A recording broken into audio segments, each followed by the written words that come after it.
The story begins with Sakagami Sojiro, a high school student, late for his first day back at school. He is seen climbing up a hill, exhausted and commenting on how it is a pain in the butt to climb up every day. However, if he continues at this pace, he will be late. As he stumbles forward, looking to be on the verge of death, a girl rides past him. Seeing her, Sojiro compliments her speed, but all of a sudden the girl on the bike stops and calls out to him, telling him to get on or they are going to be late.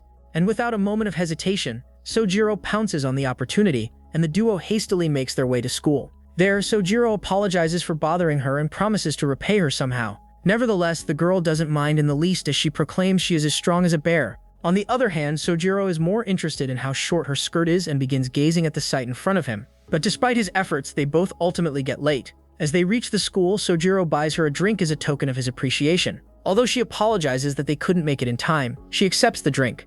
To this, Sojiro states that it's alright if they can just make it to the second period. As they drink, Sojiro begins to wonder who this girl is, questioning if she is a new student or perhaps a third year. Nevertheless, the girl begins showing her real personality. She asks if Sojiro has any friends. Of course, Sojiro tells her that he does, and this leads the girl to go off on a tangent. She begins rambling on about how she is pretty good at divination and claims that whenever she does divination for a friend, they don't come back for some reason. Her sudden blabbering takes Sojiro aback, but the girl continues, recalling a story about how a girl came to her to ask for love divination. However, it turned out that her and her crush's compatibility was really bad.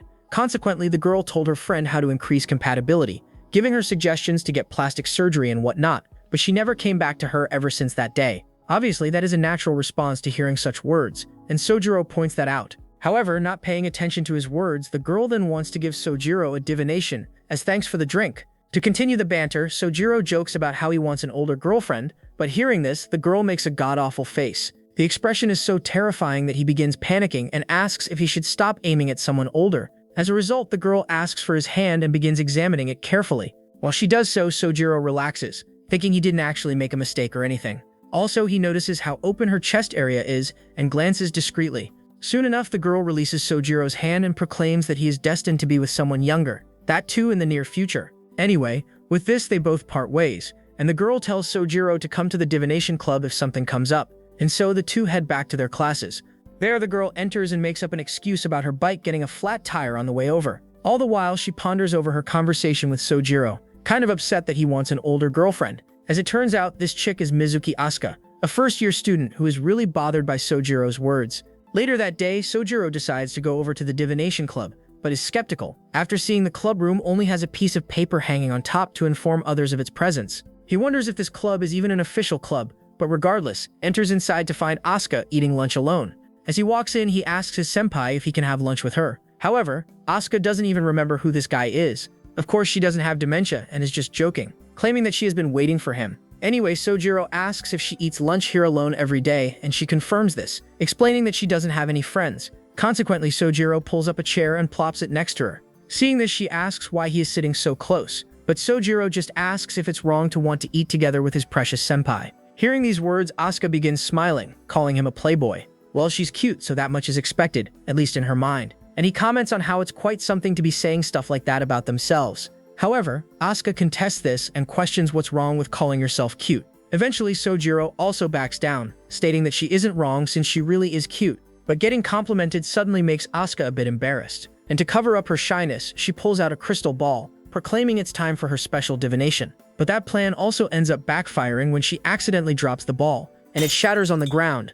With this, an awkward silence fills the room, but Asuka, not wanting to admit her mistake, announces that this is Sojiro's fate and walks closer to him. Not only that, she then begins to crush his head, making him shriek in pain. While he smooshes his head, Asuka comments on how irreversible it is to not be able to change one's fate. Her divination is absolute after all. Nevertheless, Sojiro tells her to stop, stating that he can feel her melons, but Asuka just replies that it's every man's dream to be able to die in the chest of a cute girl. Anyway, after they mess around a bit, Sojiro tells her that they should start cleaning up the mess, and Asuka agrees. She begins picking up the broken pieces of glass, but Sojiro grabs her hand and forcefully stops her. He tells her to leave these sorts of things to her kohai, asking what she will do if she gets hurt. Seeing this manly side of his, Asuka begins to blush and agrees to this. However, as soon as Sojiro begins picking up the glass, he nicks himself and begins bleeding. Consequently, Asuka asks to see his finger, seemingly to put a bandage on it or something, but her real intention is to use his blood as a seal for his application form. Obviously, he is freaked out by this and asks if this is really her plan.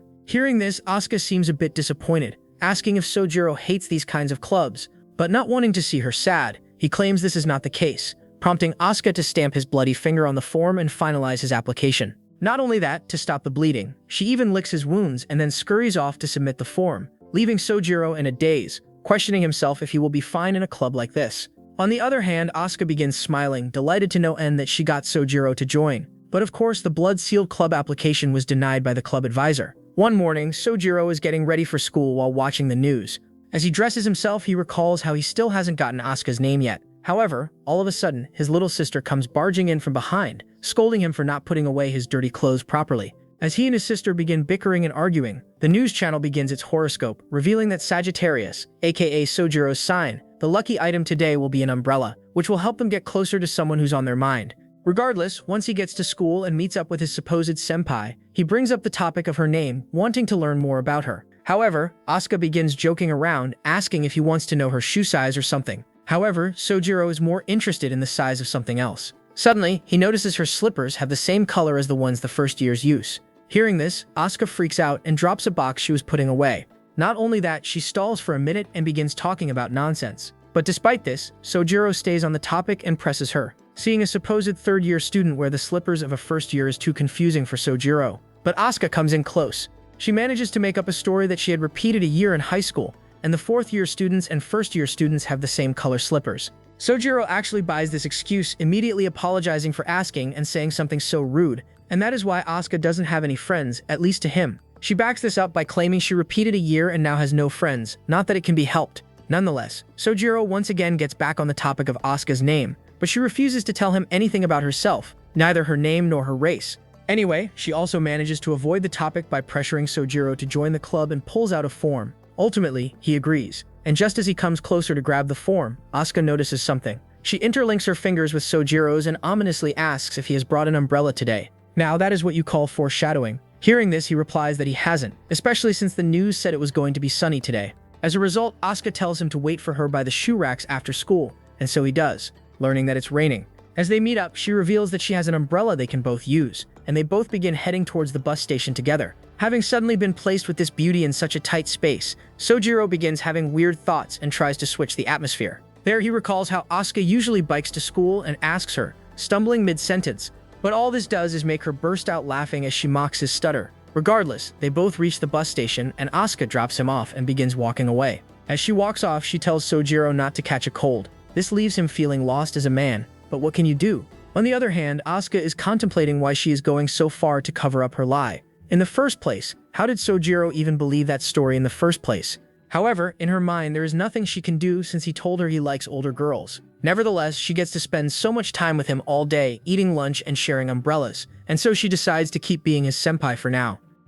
One day at school, Sojiro's friend Ubiyashi Taika announces that he will divine what kind of person Sojiro is. With this, he shows him a book and asks which of the girls Sojiro prefers. As a result, Sojiro selects number C, who is wearing a bikini with all her large assets on full display. After examining his friend's choices, Ubiyashi divines that Sojiro likes girls with huge assets. As they talk about this, Asuka walks by and upon noting Sojiro, tugs on his jacket. Seeing this girl, Ubiyashi asks if she is a friend of Sojiro, leading him to learn that she is their senpai. Consequently, Sojiro introduces them both to each other, and Ubiyashi tries to make a good first impression. However, it looks like Asuka is avoiding him, opting to hide behind Sojiro instead. This makes Ubiyashi a bit sad, and he asks if she is wary of him. As such, to get on better terms, Ubiyashi pulls out some candy and tries to give it to her. However, she immediately refuses, leading to the boys making fun of her, proclaiming these words to be her first. But then Ubiyashi gets an ingenious idea. He claims that he will tell her a secret about Sojiro, and in exchange, she will need to be friends with him. And this immediately catches her attention. Therefore, Ubiyashi tells her about the secret he just learned. Sojiro loves huge girls. This surprises Asuka as well, who confirms this with the man in question.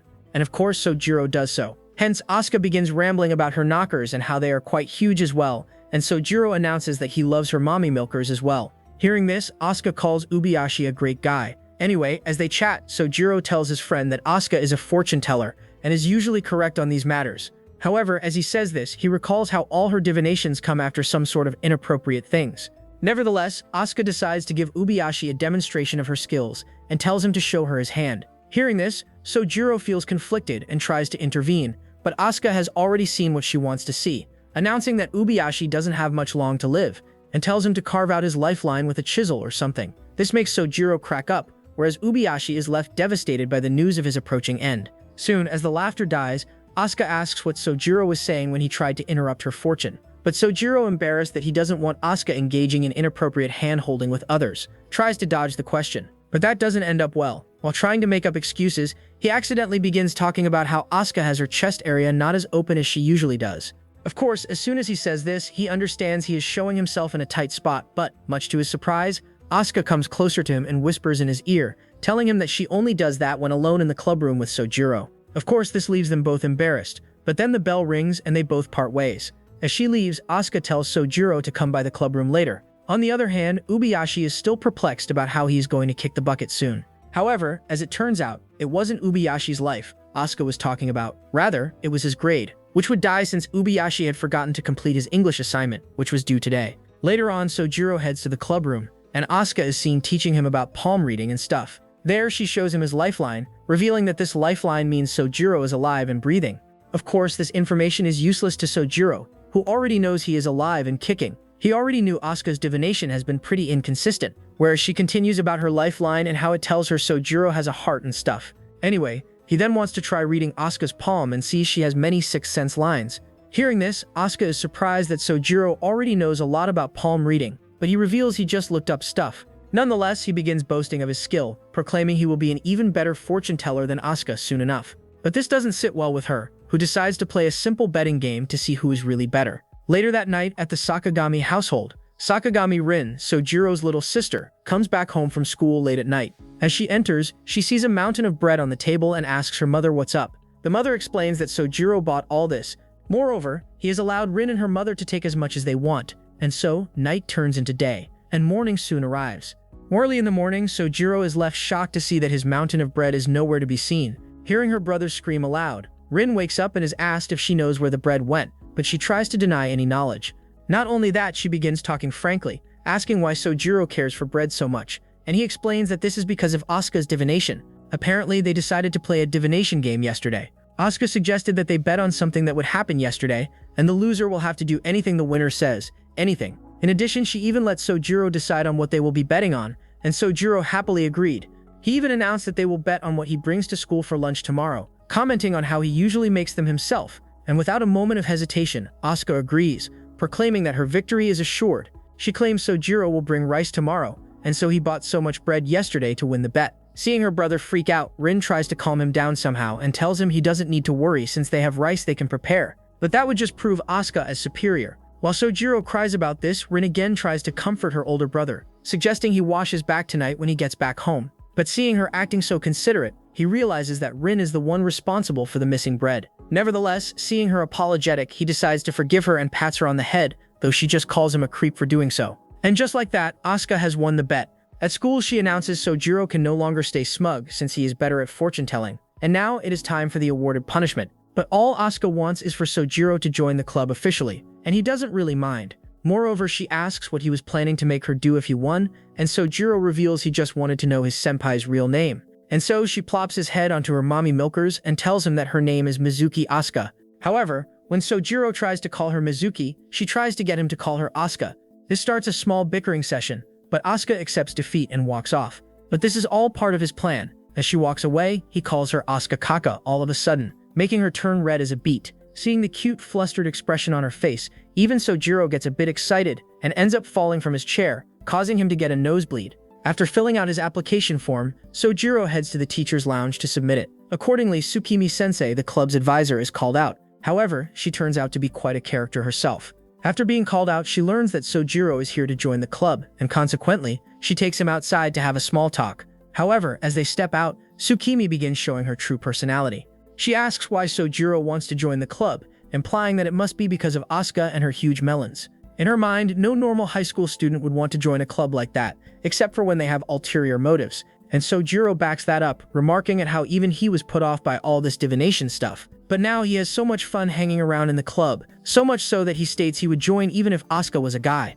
Hearing this reply, the strange Tsukimi thinks about it for a while and ultimately approves his registration. With this, she heads back into the teacher's lounge, but beforehand tells him not to open the cabinet at the back of the club room. Anyway, Sojiro also heads back to the club room, but is perplexed after seeing Asuka frantically swinging a wooden sword like a maniac. As he walks in, she notices him and asks for his help, claiming that a butterfly got too close to her. However, while she explains that the butterfly came from the aforementioned cabinet, the insect manages to get even closer. Seeing this, Asuka is visibly terrified and dashes to Sojiro's side and hugs him. But this is too much for Sojiro to handle. Asuka ends up hugging him at a weird place where he can feel her knockers. Regardless, Asuka is paralyzed by fear, proclaiming that the butterfly will kill her. And although Sojiro doesn't really hate this situation, he understands it could turn out bad. As a result, when the butterfly comes closer to him, he manages to grab it by the wings and release it to the outside world. Seeing this side of him, Asuka is left taken aback. Finally, the fear in the air dissipates, and Sojiro asks why Asuka is so deathly afraid of insects, but she just states that she isn't really scared of them. In fact, she talks to them on her days off.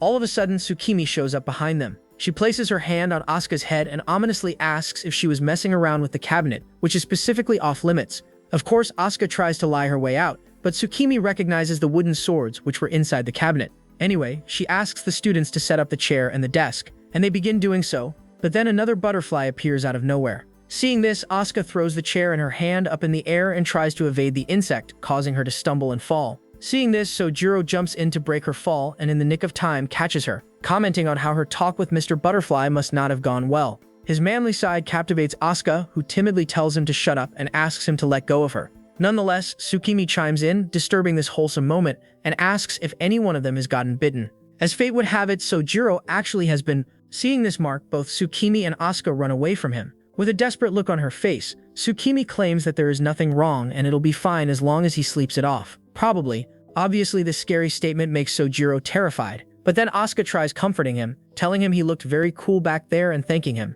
Now that's a death flag if I have ever seen one. Nevertheless, they assure him that he will not die, and all that happens is that Sojiro develops a fear of insects after getting bedridden for 2 days.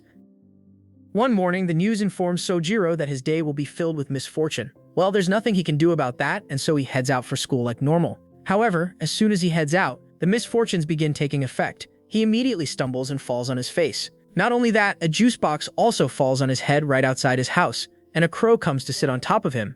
Anyway, he reaches school and fortunately meets up with Asuka, telling her all about how he is having a bad day. Regardless, Asuka is more interested in how his uniform is looking. Seeing this, she begins tidying him up, fixing his shirt and jacket. All the while, Sojiro rambles on about his day so far, but then he notices his necktie is missing. As it turns out, Asuka has taken the tie and is wearing it herself. But it doesn't end there. She then begins fixing his hair. While she does so, Sojiro asks if her hair color is natural, but she avoids the question until she is finally done. With this, she hands him a mirror to take a look, revealing she has turned his hair into a poop shape. This is enough to crack Asuka up, though Sojiro is not too amused himself. All of a sudden, a ball comes flying inside the room, hitting Sojiro in the head, and the guys who threw the ball come to retrieve it, apologizing for not being careful, and asking if anyone was hurt. However, after seeing the poop hairstyle, they begin mocking Sojiro, who is enraged. Well, on the other hand, Asuka realizes that this much of a makeover isn't enough, and so she gets an ingenious idea and once again gives him a makeover, this time turning him into a host club staff. Sojiro, with an edgy look, gives Asuka the laughs, and he, trying to keep up the good atmosphere, begins acting like a stereotypical host. But soon enough, Asuka has had enough, and reverts back to her normal, rather monotonous self. Consequently, Sojiro asks if this time he can give Asuka a makeover and she agrees. With this, Sojiro gets up and redoes her hair, giving her a cool hairstyle. After he is done, he snaps a photo of his work, and seeing this, Asuka suggests they take a photo together to commemorate the day. And so they both get close, and there Asuka gets a divination. She sees someone stepping on a ball and falling, making her a bit embarrassed for some reason. Regardless, they take the picture and begin locking up the club room. As they head out, Sojiro remarks on how he feels his bad luck has been cured. Hearing this, Asuka suggests that maybe this means only she can make him, and Sojiro is left embarrassed by this, asking if this is a proposal from her side. However, it turns out Asuka's divination really does come true. Out of nowhere, Sojiro steps on a ball and begins falling. But this time, instead of falling face first on the ground, he falls face first into Asuka's voluptuous chest. Anyway, they then share an awkward moment. In Asuka's mind, she already knew this was going to happen and could have avoided this situation, but I guess it can't be helped. Her divinations are always correct after all. This chick is turning into a Yandere, but I ain't complaining. After a few days, Asuka decides to show Sojiro her school swimsuit and asks what he thinks. Of course, there's only one thing Sojiro as a man can think. They are huge, and Asuka seconds this. She claims that this swimsuit is a hand-me-down and is pretty loose for her. Hearing this, the dirty-minded Sojiro is left perplexed, confused about what hand-me-down melons even are. He asks if they are fake. Anyways, the two of them decide to go to a nearby shopping mall, and on the way, Sojiro learns that they are talking about Asuka's swimsuit, and not her mommy milkers. As they walk to a swimsuit shop, Asuka claims that she should be careful that her melons don't slip out and introduce themselves to her classmates. Regardless, they enter the shop, and Asuka begins to change. All the while, Sojiro is waiting outside her booth, excited for what is about to come his way. And so Asuka soon walks out with her first swimsuit, a black bikini, and asks how it looks, and the only word that pops into Sojiro's mind is erotic. I mean, it is that, but maybe he could have been a bit more tactful. As a result, Asuka gets embarrassed and changes into another pair. However, that doesn't really change Sojiro's answer one bit. After like the 3rd or 30th pair, she gets flustered and a bit angry, leading to Sojiro apologizing for taking a bit too long. This time, he earnestly proclaims that they all looked great on her, and she looked very cute. And these words are enough for her to calm down. In addition, she ends up buying everything she tried on, whereas Sojiro makes a mental note that his senpai gets really happy when he calls her cute. With this, the duo is done with this shop, and they exit. But then Sojiro asks why she even bought a normal swimsuit in the first place. Wasn't her school swimsuit the issue?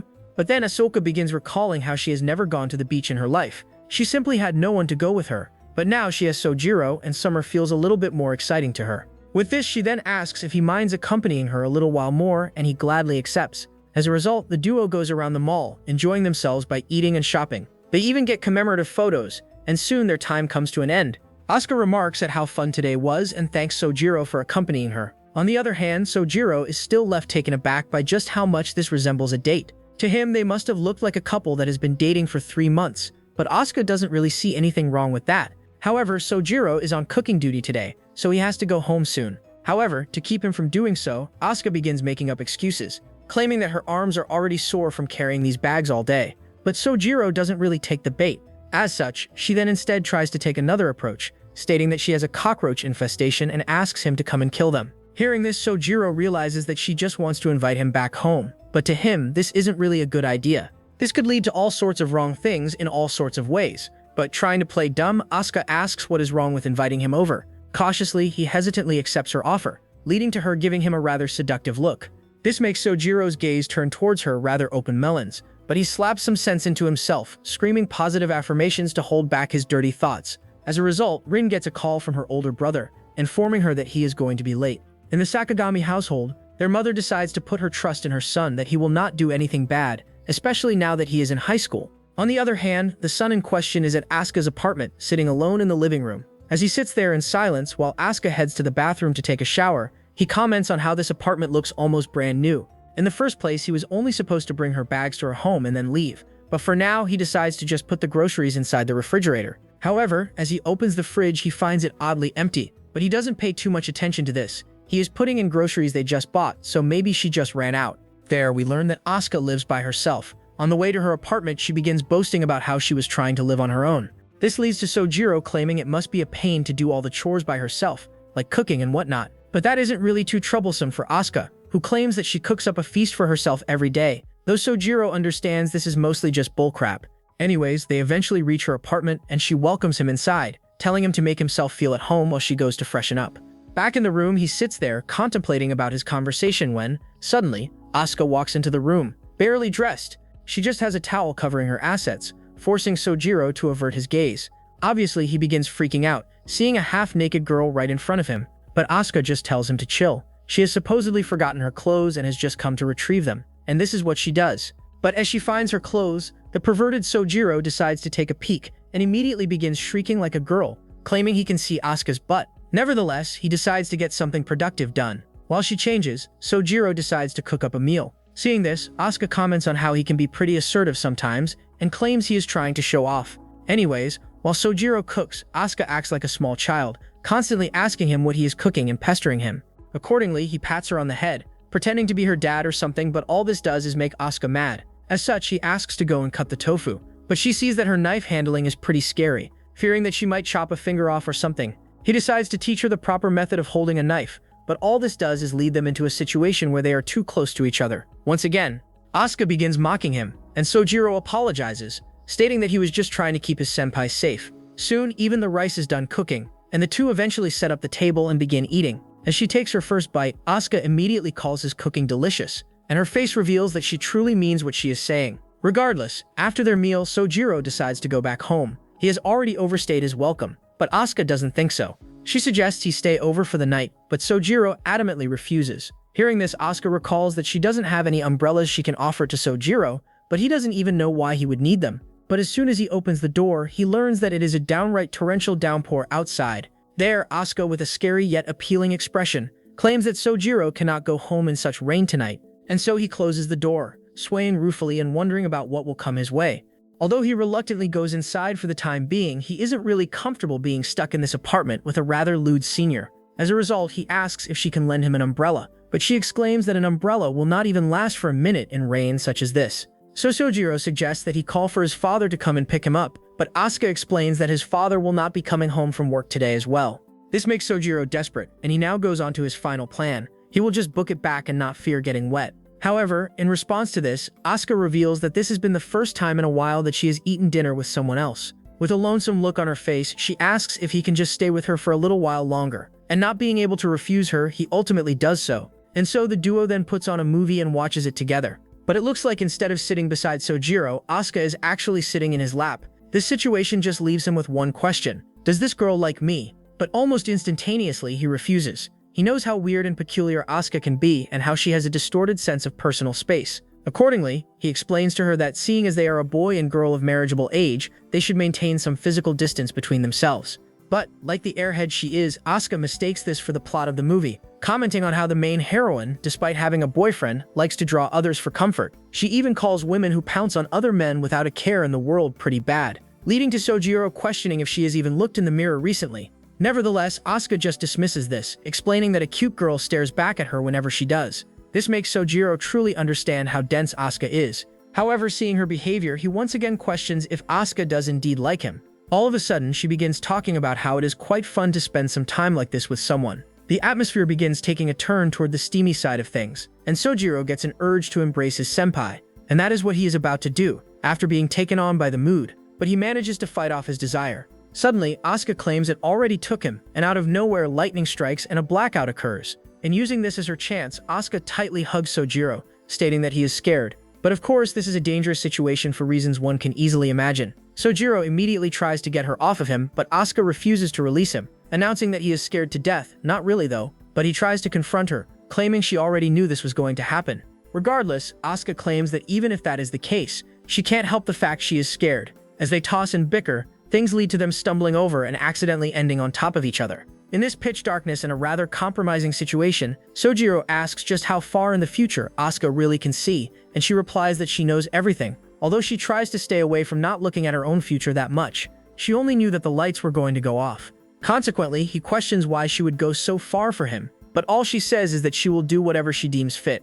As a result, Sojiro then asks what she is planning on doing if he says he is having strange thoughts about her. Hearing this, Asuka grows red as a beet. Flustered and embarrassed, she turns the question back onto him, asking what he wants to do. As he contemplates about these words, all of a sudden the lights come back on, revealing that Asuka is in a very dangerous position. But in that moment, Sojiro awakens his inner alpha and runs away from the situation, despite the heavy rainfall. The following day, Sojiro spends the whole day sluggish. After classes end, Obayashi comes up to him, telling him that everyone else has already gone home and reminding him that he has to go over to the club room. Hearing this, Sojiro ventures out without even speaking a word, making Obayashi concerned. On the other hand, Sojiro is still unsure if Asuka really likes him or not, but the matter of fact is that she invited him, a guy, over and pulled that sort of stunt. To him, all this means that Asuka was planning on doing the dirty with him yesterday, and if they did actually end up doing adult things, they would have graduated last night from being teenagers.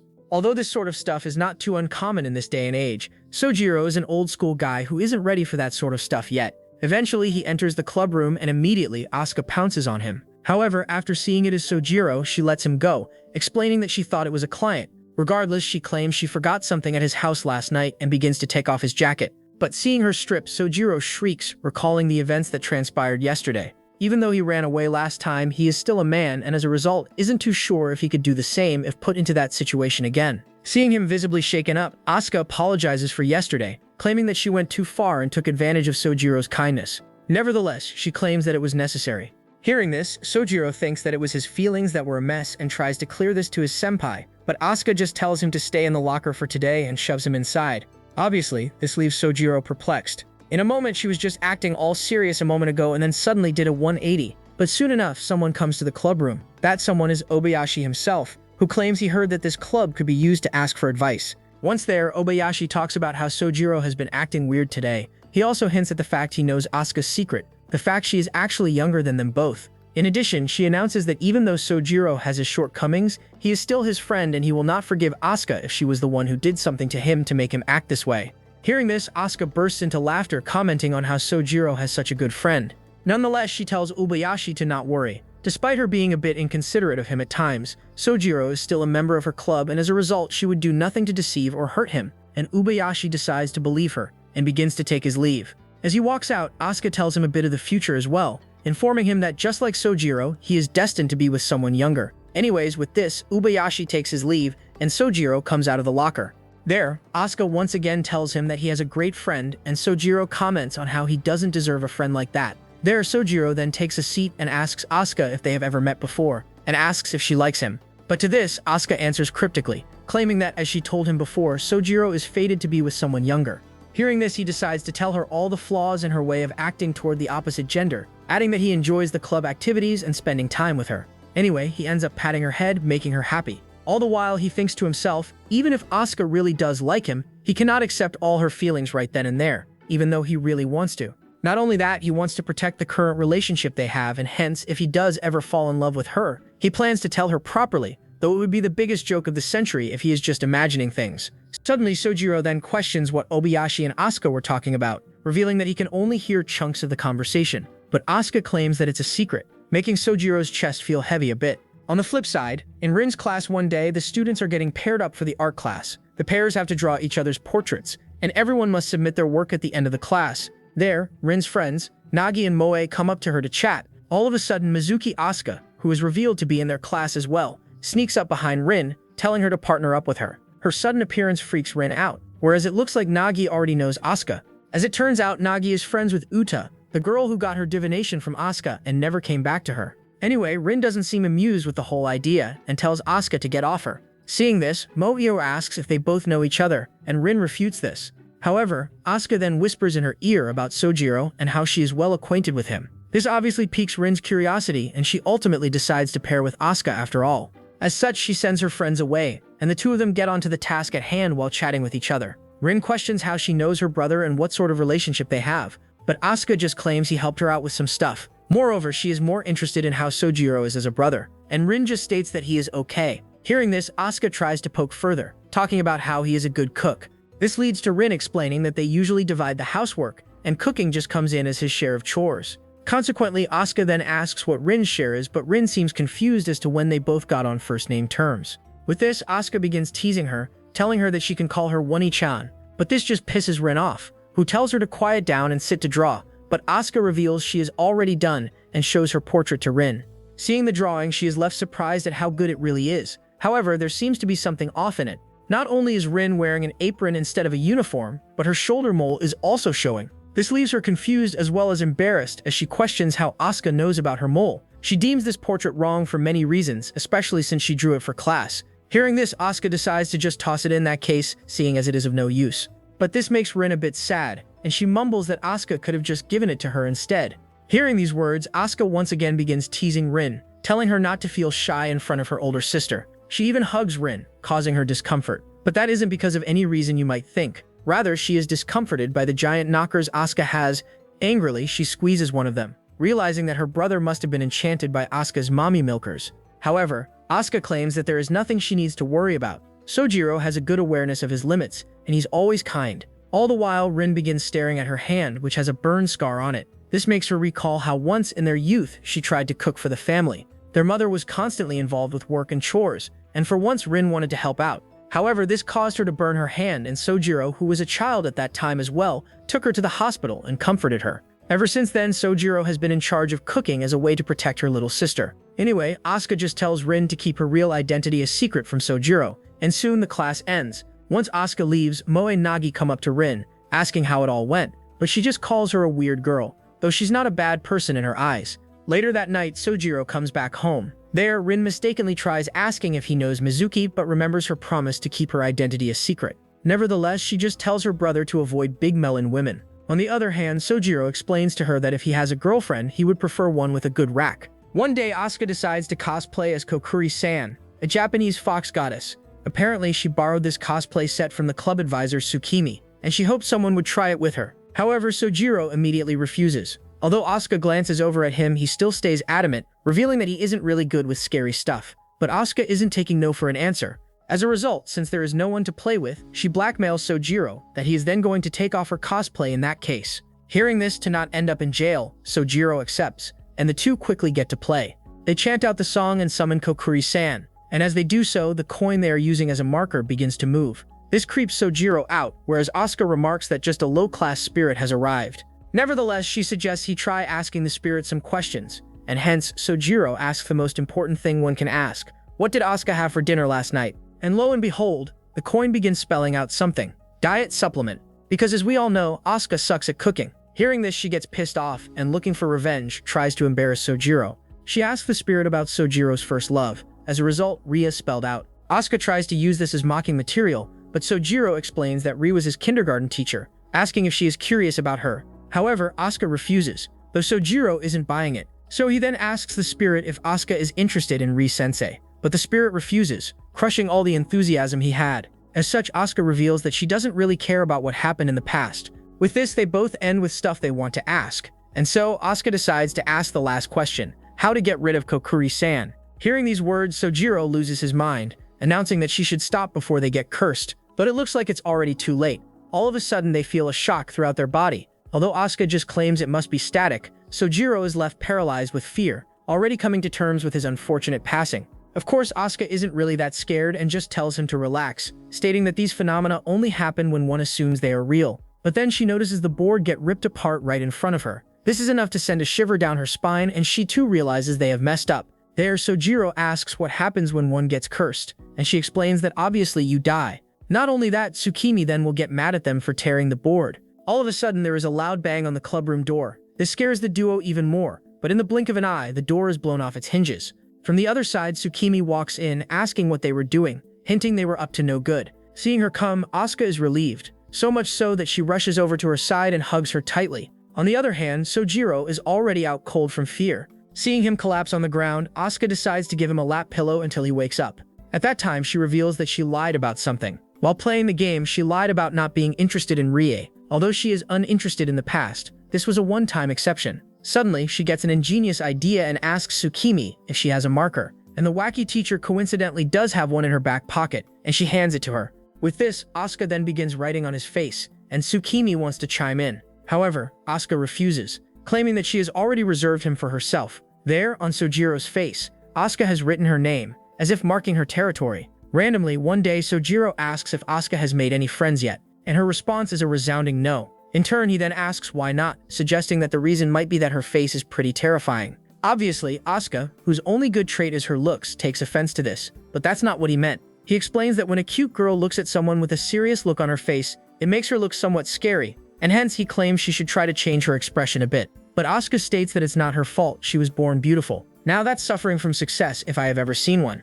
Regardless, if she is okay with not having any friends, Sojiro decides not to push the matter, but of course Asuka wants some. All the while, Sojiro has a plan of action in mind. To him, it makes sense that the reason Asuka's sense of distance is so whack might be the fact that she has nobody else to put up with. If so, she can just make some friends. Then her strange personality can be somewhat nerfed. Suddenly, Asuka asks what she has to do specifically to change her expression, and Sojiro suggests she tries smiling more, and so she does. Well, if you can call her menacing expression a smile. Seeing this, Sojiro is left paralyzed with fear, and asks her to never make such an ungodly face ever again. As such, Asuka then gets one of her ingenious ideas. She can't properly control her face, so maybe Sojiro should do it for her.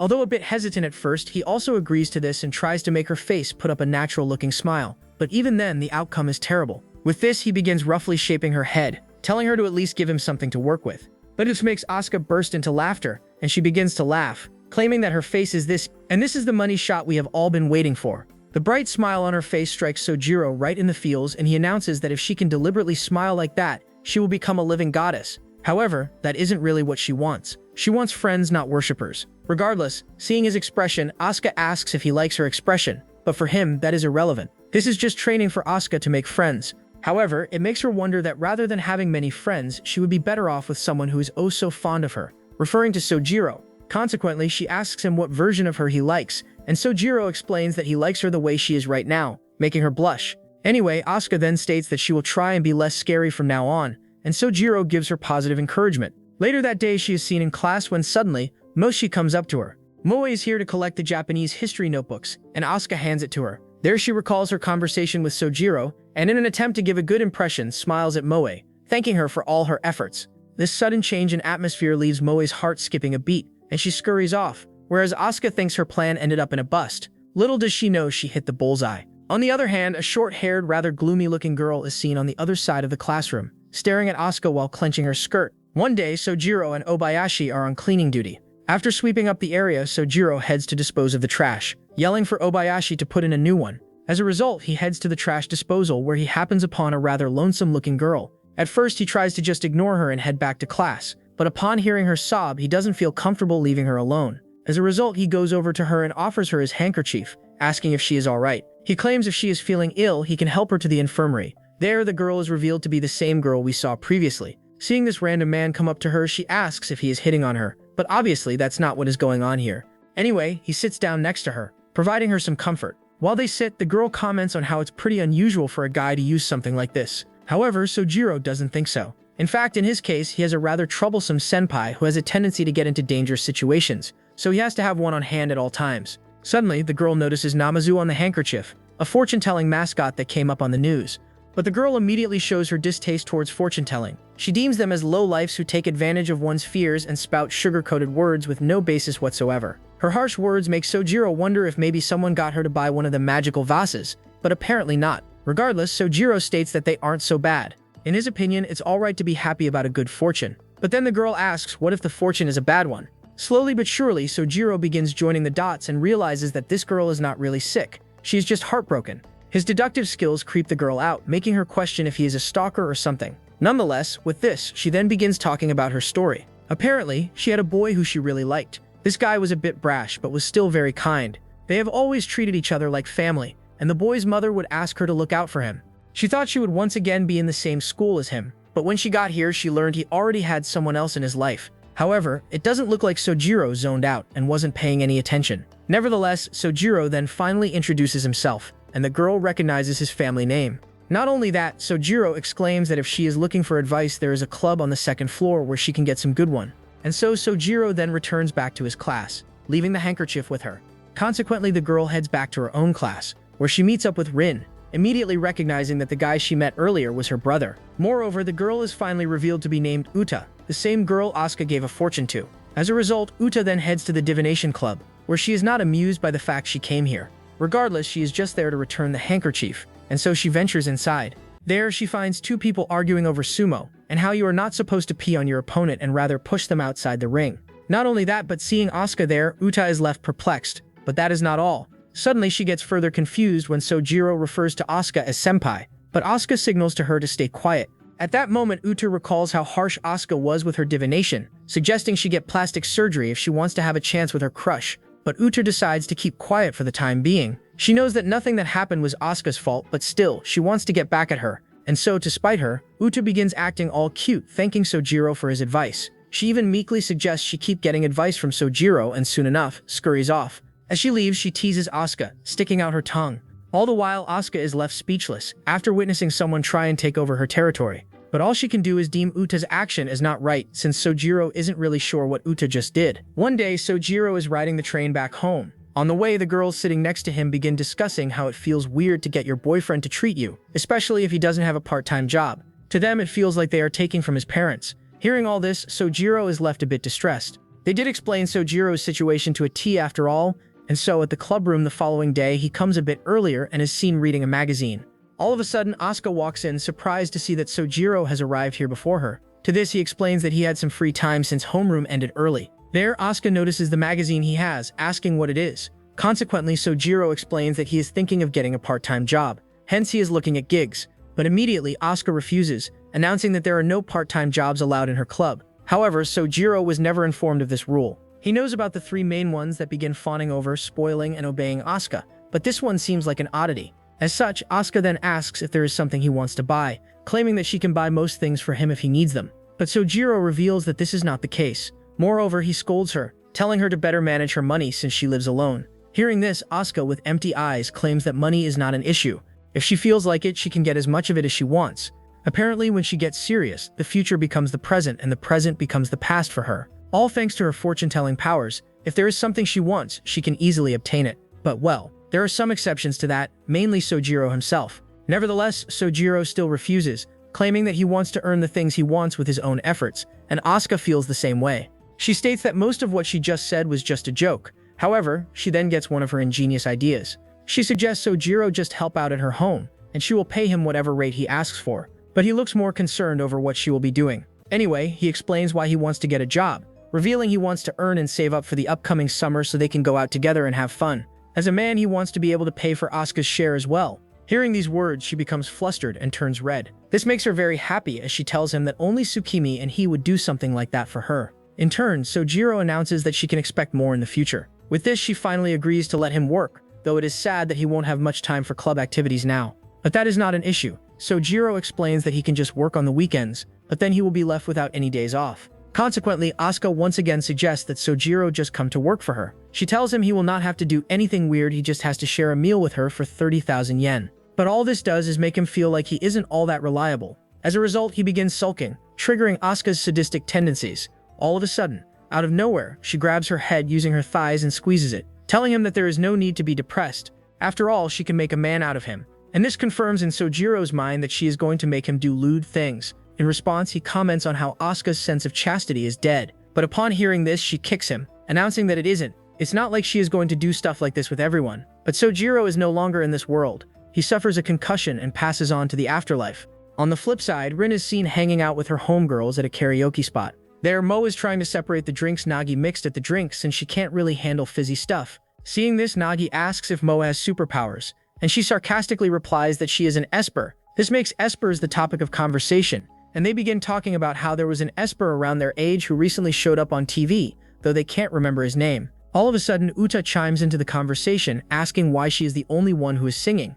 But everyone just avoids her question and begins talking about how they want to achieve happiness and stuff. On the other hand, Asuka and Sojiro are seen working on their plan to get Asuka some friends. This plan entails creating a social media profile, and Sojiro exclaims that depending on how she uses it, she can have some success. However, he finds that Asuka isn't really that serious. She has put her name as Tanaka. Not that there is anything wrong with that, but it clearly shows her unseriousness. Anyway, the next step is to fill out the bio, and Sojiro asks if she has any talents or selling points. And of course she does. Her mommy milkers. But obviously they can't really write that. With a monotonous expression, Sojiro suggests they just write fortune-telling and pressures her into it.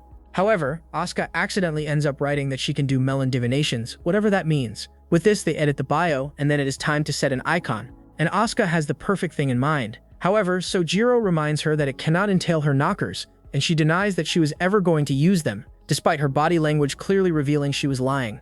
Regardless, Sojiro just keeps on reminding her not to use her opai, and she adamantly claims it's really not it and shows him the picture, revealing Asuka in her casual clothes, with her assets on full display. Seeing this, Sojiro is left flabbergasted, and the only things that come out of his mouth are his true desires. He wants this picture. Nevertheless, like the good boy he is, he passes on the opportunity to get it, whereas Asuka tells him that holding back is bad for one's body. With this, she just decides to set Sojiro's ahoja as the icon for now, completing her profile, which looks like an obvious spam profile. Anyway, they decide to make their first post, and Asuka remarks on how it feels like they are getting sloppier with each step. Back at the karaoke, Rin is scrolling on her phone when she comes across this newly created profile. Seeing this, she asks Rin if this account belongs to her brother, but before she can answer, Nagi and Moe swarm her, asking about her brother's details. To this, Rin explains that he is a second-year student at their school, aka their senpai. On the other hand, Uta begins inspecting this profile, which only has one follower, that being Sojiro. Not only that, but the only post is regarding accurate fortune-telling. Seeing this, she immediately blocks this account without a moment of hesitation. Meanwhile, Asuka sees that she has just been blocked and freaks out. She explains the situation to Sojiro, who claims that maybe that person just blocks everyone named Tanaka. This makes her think that maybe she should just change her name. Back at the karaoke, Mose finally remembers the Esper boy's name they were talking about, Namazu. However, hearing his name, Uta blocks her ears and begins making a loud noise, as to avoid hearing anything about fortune-telling. Seeing her distressed, the girls try to calm her down, but it's already too late. Uta erupts into tears, recalling her recent depression experience, but the girls comfort her, handing her the mic to sing all her sadness away. On the other hand, Asuka has changed her online name to Namazu, revealing he is the Esper boy. One day after school, Sojiro heads over to the club room humming on the way. As he approaches it, however, he hears someone's voice. Accordingly, he checks who it is, finding that a cute little creature named Asuka-senpai is trying to reach something up high. Consequently, he heads over to her side, and she explains that she wants to reach the transom windows and close them. Hearing this, Sojiro remarks at how small Asuka really is, but she denies this, proclaiming that he must mean big. However, they aren't really talking about the same thing. While she refers to her cup size, he was talking about the length of her body. Suddenly, one of Asuka's buttons pops off, hitting Sojiro straight in the face. As this happens, it only proves Asuka's point that she is surprisingly big. Regardless, seeing her knockers peek out, Sojiro begins to undress, taking Asuka off guard. Not only that, he then hands his shirt to her, telling her to take hers off, and the overly eager Asuka begins stripping right there.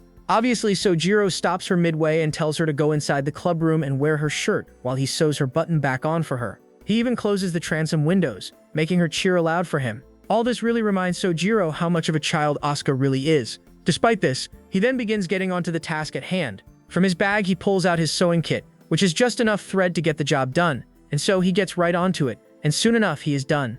As he finishes up, Asuka walks out of the club room, wearing his oversized shirt with her assets on full display. Seeing her in such a precarious state, Sojiro averts his eyes and tells her to button the shirt up. On the other hand, seeing his reaction, Asuka decides to tease him and leans closer to him, asking if her shirt is done, and to her surprise, it already is. His speed impresses her, who asks if this sort of stuff is his specialty, but Sojiro explains that such a small task is nothing. Nonetheless, seeing as her blouse has been fixed, he wants to get his shirt back now, but Asuka tries playing dumb, proclaiming that she doesn't want to return it. Even though he pleads with her, claiming he cannot return home without it, Asuka just announces this shirt is hers, even though it obviously isn't.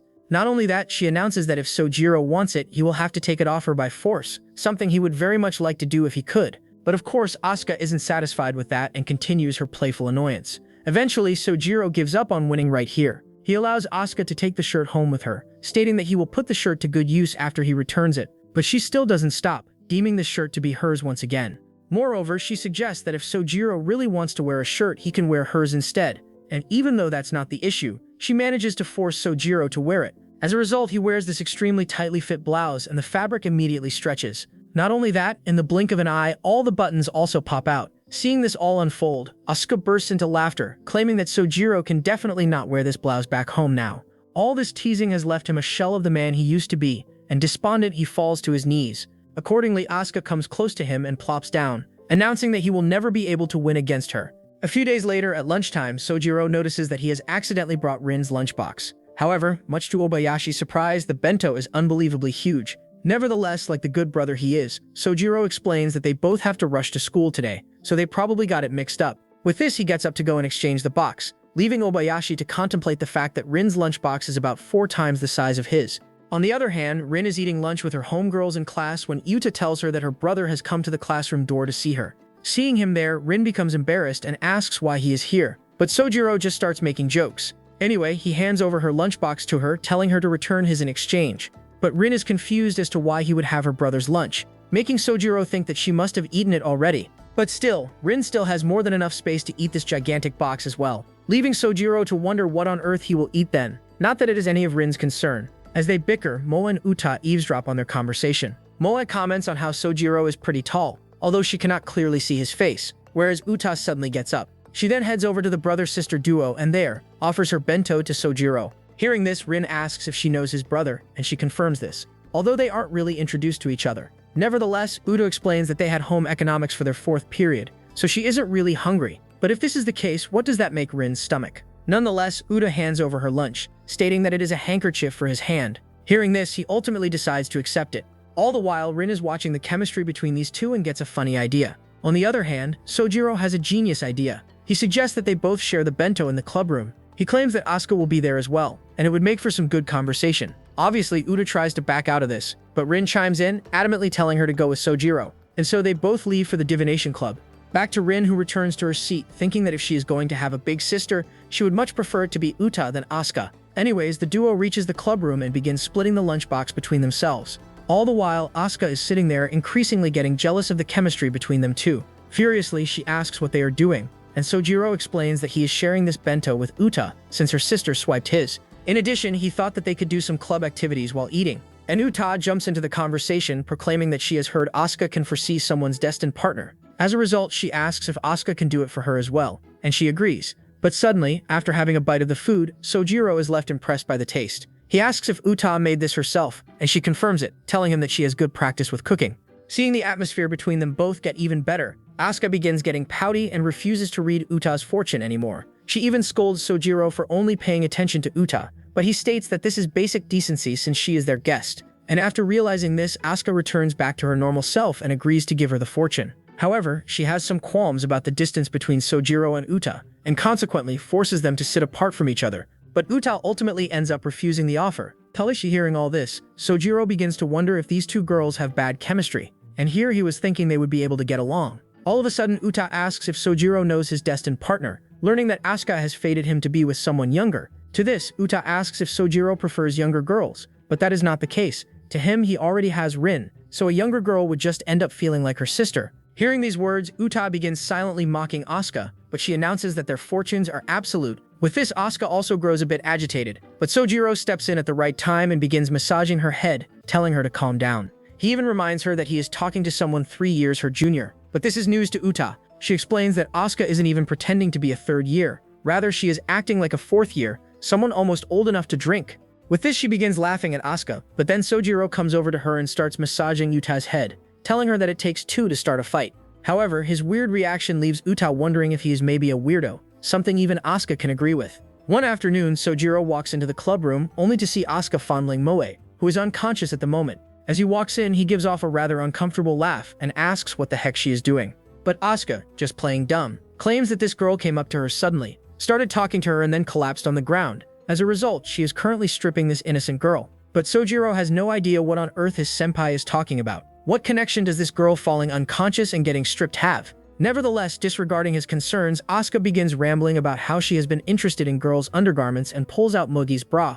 Obviously, being the single male he is, Sojiro immediately tells her to put the bra back. But Asuka has never been that compliant. She, for some weird reason, puts the bra on top of his head, and he understands that something bad is coming to him. He begins freaking out at the fact that there is a bra on top of his head, but Asuka explains that although Moe Boy is big, she is nothing to her in comparison. But then, Asuka gets yet another one of her ingenious ideas. She pulls out a pair of panties and also plops it on Sojiro's head, making him look like a complete pervert. Of course, Sojiro is not too thrilled about the whole situation either. He questions if the unconscious girl is now defenseless, both above and below, but Asuka just walks out of the room, announcing that she will go fetch their club advisor, leaving this defenseless girl alone with Sojiro. Seeing this poor chick who has been uprooted and stripped, he feels sympathetic and puts his blazer on her to cover her. Suddenly, Moe then opens her eyes and gets up, seeing a strange man sitting in front of her. Not knowing who this is, she asks his identity, whereas Sojiro's eyes are fixated on Moe's bare chest. But to not end up in trouble, he decides to cover up his eyes but accidentally makes her bra the blindfold.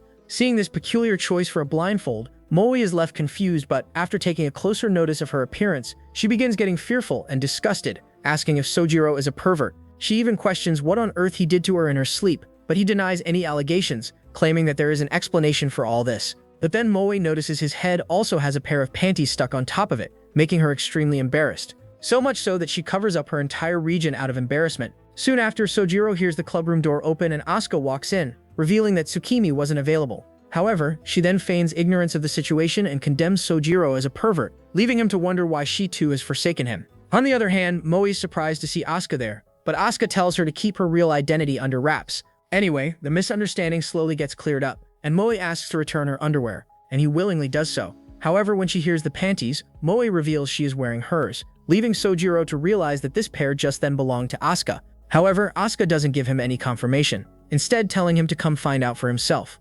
Obviously, this whole ordeal leaves Sojiro confused and without a clue as to what is going on. But I guess the biggest victim of this situation is none other than Moe. One day after school, Sojiro is heading back home with Asuka.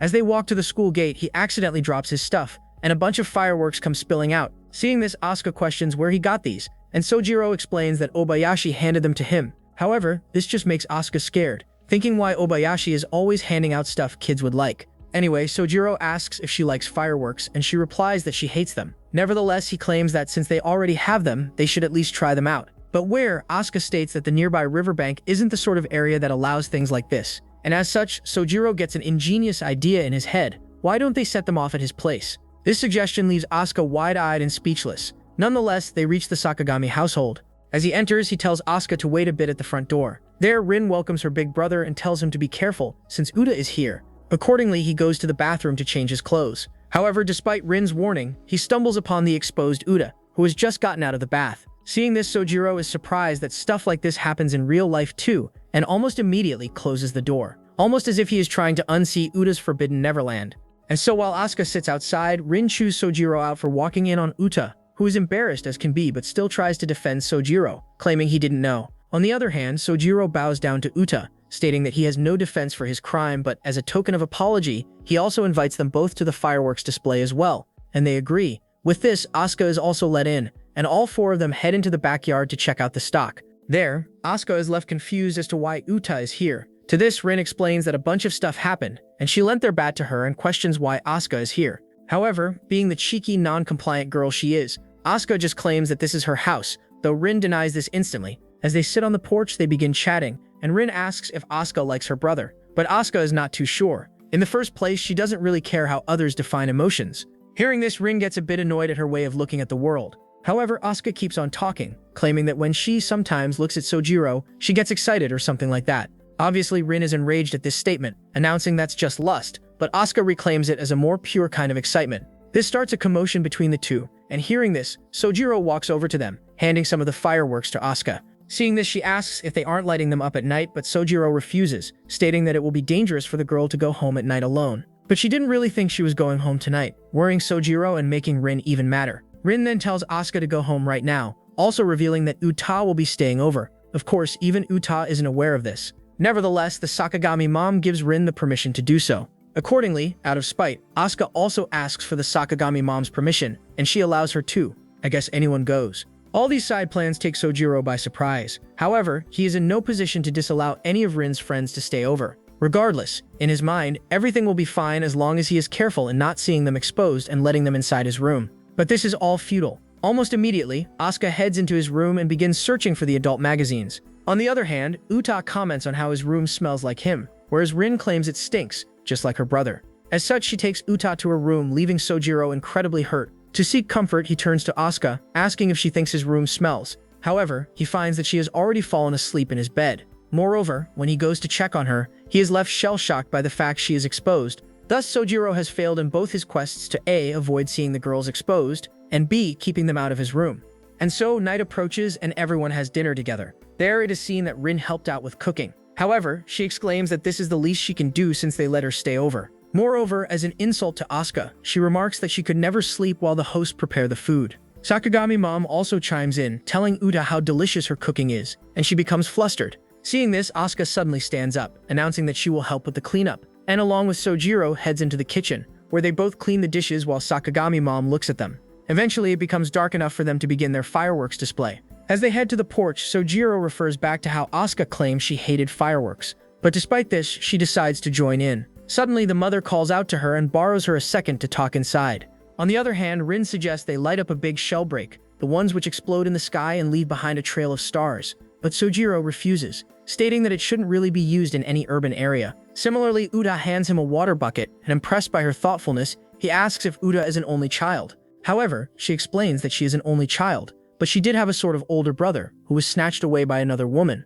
This sends her into a bad mood, and Sojiro calls Rin to give her support. All the while, he wonders what Asuka and his mom are talking about. As he wonders, he recalls how Asuka's parents don't live with her. In Atis Rowan, he realizes that he knows nothing about Asuka, but even Heave Tristo Asuka out such topsies hair cheese just ignores, and dodges answering his quachuans. Regardless, Rin suggests they start cleansing a Dianshi along with Uta, begin lighting the furwalks.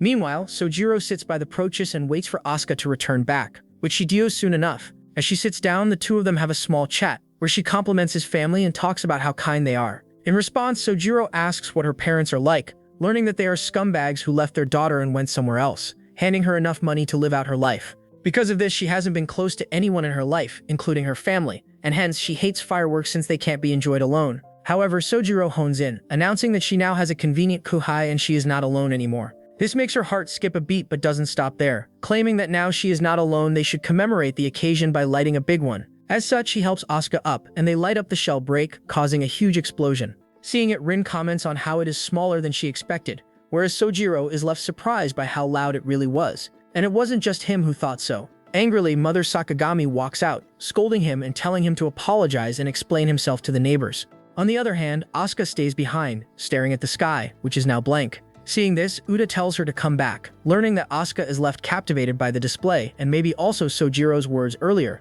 As the night continues, Asuka recalls some memories from her past. One night, she is sitting with her beloved grandmother as they both watch the fireworks together. There, the young Asuka comments on how she wants to watch videos instead of the firework display, claiming that they can just see these fireworks anytime on their phones. Hearing this, the grandma is slightly pissed and calls her a rascal. Nevertheless, the grandma then tells Asuka to listen carefully. She reveals that with things like fireworks, it doesn't matter what you do. Instead, it is more important who you do them with. When people grow up, these sorts of memories will be the thing that keeps them going. Of course, the young, airheaded Asuka doesn't really understand what her grandma is telling her. Regardless, it's something that she will understand with the passage of time. A few years later, when Asuka was in middle school, she remembers watching a display from her apartment window, though she is uninterested and quickly pulls the curtain.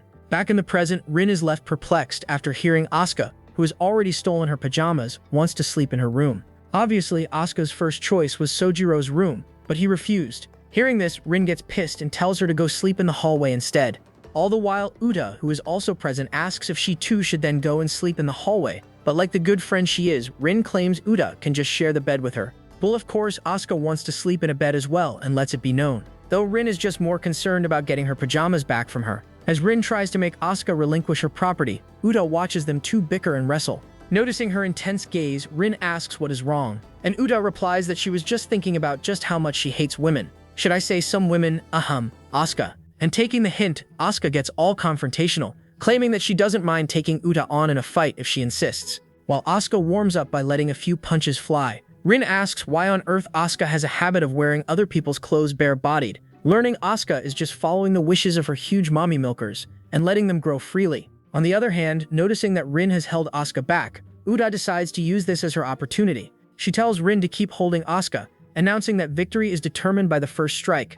Not only that, to inflict maximum damage, she even grabs a pen. Soon enough, the two begin lightly fighting with each other, ultimately creating a commotion. So much so that Sojiro is forced to come over to Rin's room and tells them to quiet it down, though all this does is make Rin madder, since she wasn't even causing the havoc. Anyways, with Sojiro's warning, the fight is broken up, and Uta apologizes to Rin. But things are far from over. Asuka asks Uta how she feels about Sojiro. Hearing this question, Uta once again gets confrontational, asking why she should tell her something like that. However, this topic of discussion has even piqued Rin's curiosity, and so after a bit of drinking, juice that is, Uta really lets loose. She tells them all about how she really used to like Rin-yu, her childhood friend, until he suddenly got a girlfriend without even telling her. Nonetheless, Asuka is not interested in this story, stating that to change such a fate, Uta should have taken her advice, since if one wants to change fate, they have to have resolve. But Rin is still keen on learning about what Uta thinks about her brother. Ultimately, after a bit of pushing, Uta reveals that she feels nothing in particular about Sojiro.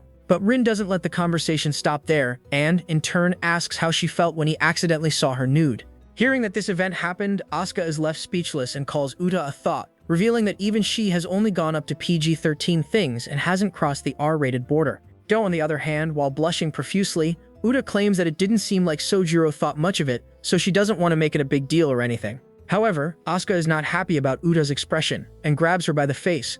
Meanwhile, Rin asks why Asuka is so concerned, especially since she doesn't even like Sojiro. In her own words, she was just horny for him, but since that conversation happened, things have changed. Suddenly, Asuka also turns beet red and silences down. Seeing this, Uta then begins making fun of her again, asking if she should just take Sojiro for herself then. This leads to them grappling throughout the night, and Rin decides to go to sleep while they do so. The next morning, Sojiro wakes up earlier and makes some breakfast for everyone. As such, he goes to wake up the girls and sees them all sleeping on the floor together. Anyways, with this, the sleepover comes to an end and everyone returns back home. A few days later, Asuka is seen in the club room, putting some stuff away when she remembers Sojiro's face and words on the night of the fireworks. Recalling this, she begins to blush, but suddenly, Sojiro opens up from behind her, asking if she needs a hand. His sudden arrival freaks Asuka out, and she stumbles backward, dropping a vial and breaking it.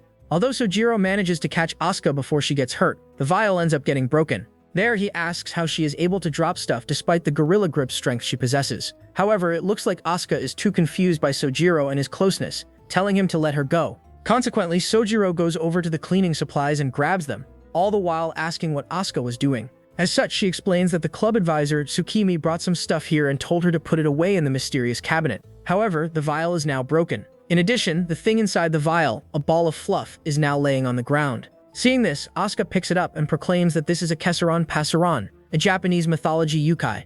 Obviously, Sojiro is hesitant to believe this at first, but all of a sudden does a 180 and begins treating Asuka like a child. Noticing this, she scolds him, asking if she looks like a little child who would believe in myths. However, this thing is really a Kesseron Passeron. In addition, if he doesn't believe her, Asuka suggests he touch it, and when he does, Sojiro notices that it is really warm, a trait of the yukai.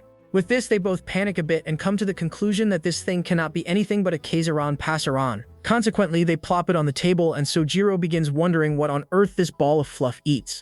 Therefore, Asuka searches on her phone and learns that it eats face powder. Obviously, Sojiro doesn't have that handy and instead gives it a pokey stick and gives it to the Kesseron Passeron. All the while, Asuka begins sneaking glances at Sojiro and begins blushing. That is until he loses to her direction and makes her flustered. Noting that Asuka is not her usual self, Sojiro tries to revert the atmosphere back to normal, commenting on how he hopes something good will happen since finding a Kesseron Passeron is supposed to bring the finder happiness. Hearing this, Asuka raises her chest, announcing that she can make him happy. Of course, Sojiro is left creeped out by this reaction and tells her how strange she is acting. And Asuka realizes that she may be growing an extra heart or something, and despite feeling around in her knickers, she is unable to find any concrete proof. Hence, she asks Sojiro to check her knockers and let her know if he finds something unusual, to which he gladly agrees to partake, at least at first. Of course, he quickly comes back to his senses and refuses. Nevertheless, Asuka then notices that the Kesseron Passeron has already devoured the pokey stick, and they both drool over the cuteness of this ball of fluff.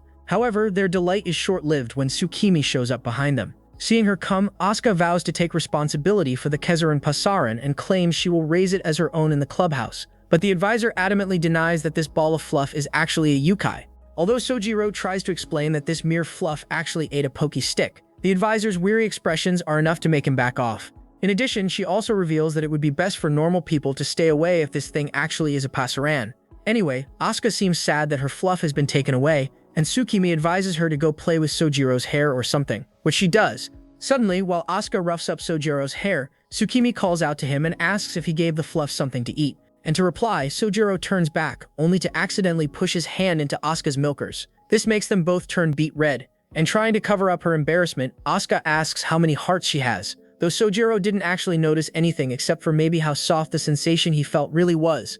One day, Sojiro finds himself getting buried by Asuka, who is in the middle of creating a sand pole for him. All the while, he is left helplessly staring at Asuka's behind as she maniacally laughs about her lewd actions. This makes Sojiro recall how he ended up in such a situation in the first place. Early in the morning, Asuka visited the Sakagami household, and while Sojiro was still asleep, she sneaked into his bed.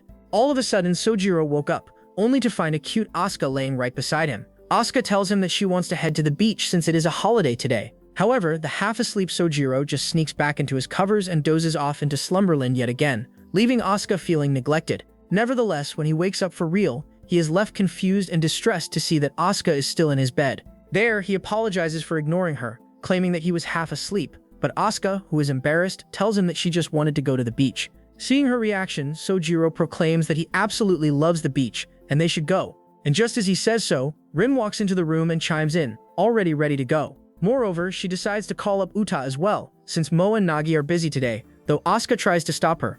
On the other hand, Sojiro begins looking for a swimsuit when he happens upon a small Ziploc bag with something inside. Something Sojiro has no recollection of having. Maybe this is all a hallucination and Sojiro is just on an acid trip. It might be the case, to be honest. Anyways, this brings us back to the beach. While buried, Sojiro proclaims that his pole is actually way bigger than what Asuka has crafted for him. But this makes her speechless, and she begins measuring the pole against her body, stating that any bigger won't fit. Obviously, Sojiro tells her to stop her explicit actions. Suddenly, Uta comes up behind Asuka and smacks her on the head, telling her to stop her obscene acts. This sparks a fight between the two, and Sojiro tries to calm them down despite being unable to move. In addition, he also asks Uta where Rin is, learning that she is currently participating in an eating challenge to win some big money. And Rin comes back victorious. Seeing her come back, Asuka is left perplexed by how such a big meal fit in Rin's small stomach. Nevertheless, as soon as she comes back, Rin takes her brother away after freeing him. This leaves Uta and Asuka alone, and they immediately begin bickering. Meanwhile, Sojiro is already worried about leaving them both alone, but Rin explains that their relationship has improved. She even saw them both holding a normal conversation in school the first day. Of course, Sojiro is still under the impression that Asuka is his senpai, but Rin doesn't remember keeping this a secret and lets out that they both are in the same class. However, as soon as she lets the cat out of the bag, she realizes that she has messed up. Consequently, she begins her adorable little sister act and tries to gain Sojiro's undivided attention, attempting to make him forget what she just said. Blocked to the girls who are already out of breath from their fight. All of a sudden, two dudes come up to them in an attempt to pick them up, but Asuka, without a moment of hesitation, curses them out and makes them leave. As the dudes shed tears and walk off, Asuka asks if Uta, who was into being picked up, is fine with anyone after she got dumped. In response, Uta claims that it doesn't matter since her beloved is already out of reach. Hearing this despairing reply, Asuka tells her to stay careful, or else she might end up with a sleazebag. Nonetheless, Uta proclaims that Asuka is in a good position since her destined partner is Sojiro, but that is far from the case. In reality, Asuka explains that Sojiro's partner might be someone more like Uta. Ever since they first met, she was the one to initiate all the interactions, and someone like Uta, who met him by chance, has a stronger connection to him. This takes Uta by surprise, and she asks if this is the case, then why is Asuka trying so hard? And Asuka proclaims that she loves him. In such a position, she is not giving up because of something like fate. This makes Uta empathize with Asuka, and they get closer. As such, she wants to try finding Asuka's milkers, and they do so. However, as they engage in this act, Sojiro comes back, carrying Rin. Apparently, Rin has turned into a koala, and he lets her down before giving Asuka an intense stare. Regardless, trying to act normal, Sojiro suggests they all play some more since they are already at the beach. But as soon as he utters these words, a sudden rainstorm occurs, and it begins pouring. This leads to the entire group getting stranded on the beach due to the downpour. There, Uta looks up and learns that all the trains have also stopped, and hence they are now stuck. As they all sit around wondering what to do, the owner of the restaurant they are in tells them to leave since they are about to close. To stall for some time, Rin tries to order some squid, but the owner refuses to serve, claiming that Rin's appetite will not be affected in the least by a normal squid. Consequently, Sojiro claims that they can't really leave this place, and since the trains have also stopped, their only option is to wait here quietly for their death. Hearing this, the owner comes up with an idea and suggests that he gives the group a ride to a nearby inn. His friend runs, but there lies another problem. They don't have any money, or so they thought. Thanks to Rin's appetite, she just won some good money in the eating contest. The same money this restaurant owner had saved up for his living expenses this month. And so, they all get dropped off at the inn. Lempuek as they reach, Sojiro questions if they will be allowed to stay the night at an inn, even though they are high school students. However, while he wonders about this, a rather creepy-looking old man comes to greet them.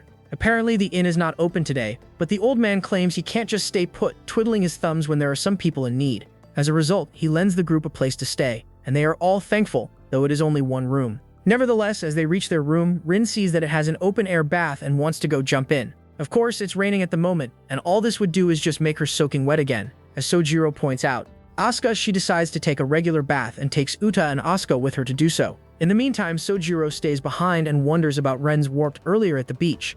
On the other hand, at the bath, Rin apologizes to Asuka, stating that she might have let her age slip out. But despite this, Asuka doesn't look angry or anything. Rather, to her, this was just a matter of time. But to cheer her up, Rin talks about how it doesn't seem like to her that her brother is interested in older girls. He even brought a girl over once the same grade as him, and this concerns Asuka.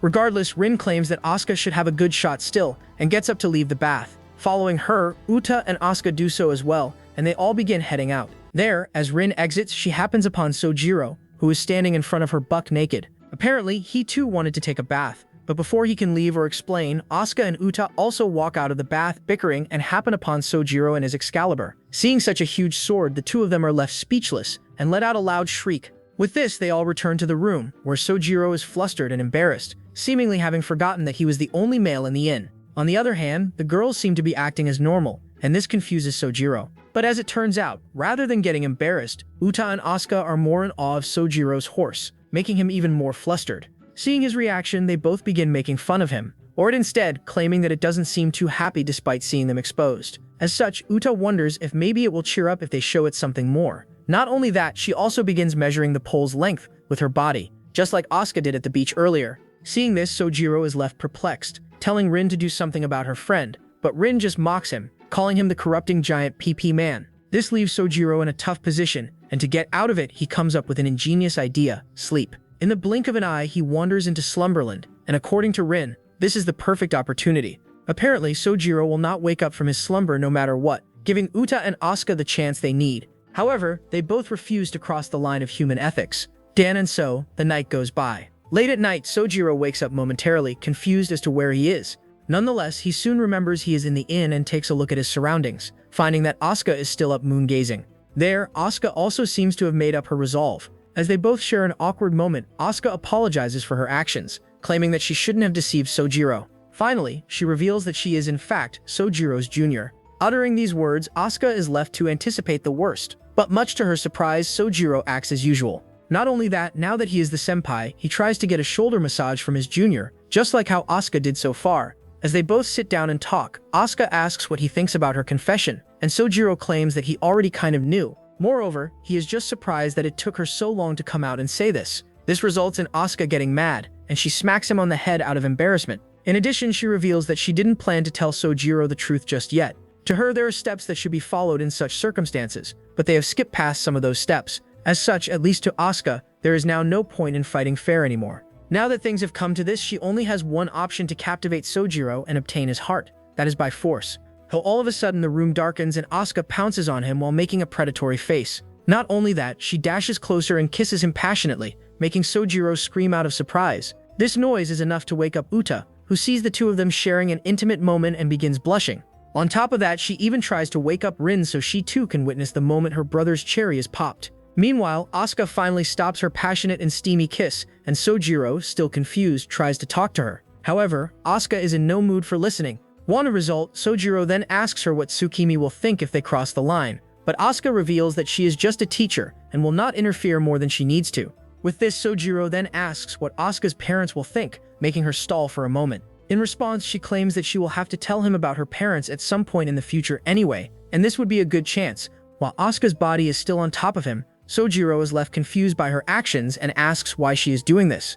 In turn, Asuka proclaims that she simply wants to be happy, and for that she needs him. She then begins rambling on, wondering about what might be in store for a human who falls for a witch's charm, proclaiming that only he is the one capable of making her smile. With this, she comes closer to him, and all of a sudden, a bright beam of light appears. Due to this light, everything in the surrounding begins swirling, and the next thing Sojiro knows, he finds himself in a bright and sunny day. This leaves him distressed, and he questions where they are, declaring that they are currently inside one of Asuka's memories. There, to test out this theory, he tries to pick up a ball at his feet, noticing that he is unable to even touch it. From now on, Asuka claims she will be showing Sojiro her past. Although it has been a bringing of grief to her, it is crucial that he sees this. There, a 5-year-old Asuka is seen playing by herself. In the inn room, the exposed Asuka reveals that the powers of fortune-telling can even allow others to see the past. And finally, the both of them are sent to the memory world. In this memory world, a young Asuka is seen sitting on the porch with her beloved grandma. As they talk to each other, the grandma tells her that for people like them, life is full of loneliness. Of course, this baffles Asuka, and she asks what her grandma means, learning that she is referring to humans with special blood. As it turns out, Grandma used to be a renowned fortune teller back in her younger days, though she was called phony and a fraud. Because of this, Asuka's father came to resent her mother. All of a sudden, they then teleport into the Mizuki household. There, Asuka's father is seen with his face blacked out, and asks the young Asuka if she snuck out to visit Grandma. Furious, he begins scolding Asuka, telling her to stop associating herself with her.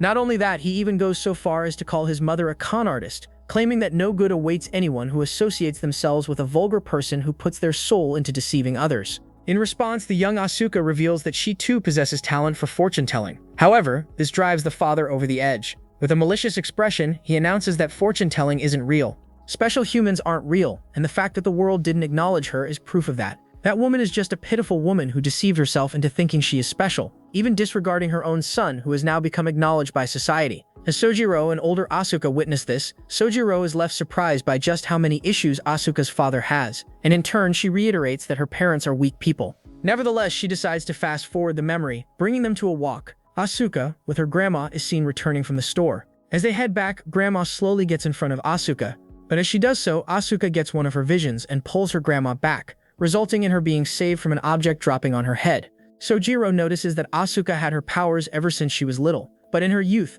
Asuka had no idea she was special. She didn't learn that no one else could see the future like her, and little did she know that despite having these powers, there are things she cannot see. In the memory, the grandma, after witnessing the talents of her granddaughter, tries to prepare her for the hardships-filled future in store for her. As such, she advises her to push through the hurdles with brute force and slaughter anyone that stands in the way. Recalling this, Asuka, the older one, begins laughing, commenting on how her grandma was always trying to look out for her. But never once again, the duo is then transported into the near future. One day, her father suddenly loses his job, resulting in both her parents arguing over what they will do from now on. Her mother seems to be a money-hungry woman who regularly overspends her husband's salary. Seeing the commotion, the little Asuka tries to chime in and asks what's wrong, leading to her getting scolded. Nevertheless, she understood that her parents were worried about finances. Consequently, like the innocent kid she was, she gave her father her secret stash, a lottery ticket. Of course, the father just thinks this is nothing but nonsense and tells her to be quiet since they are having a serious conversation.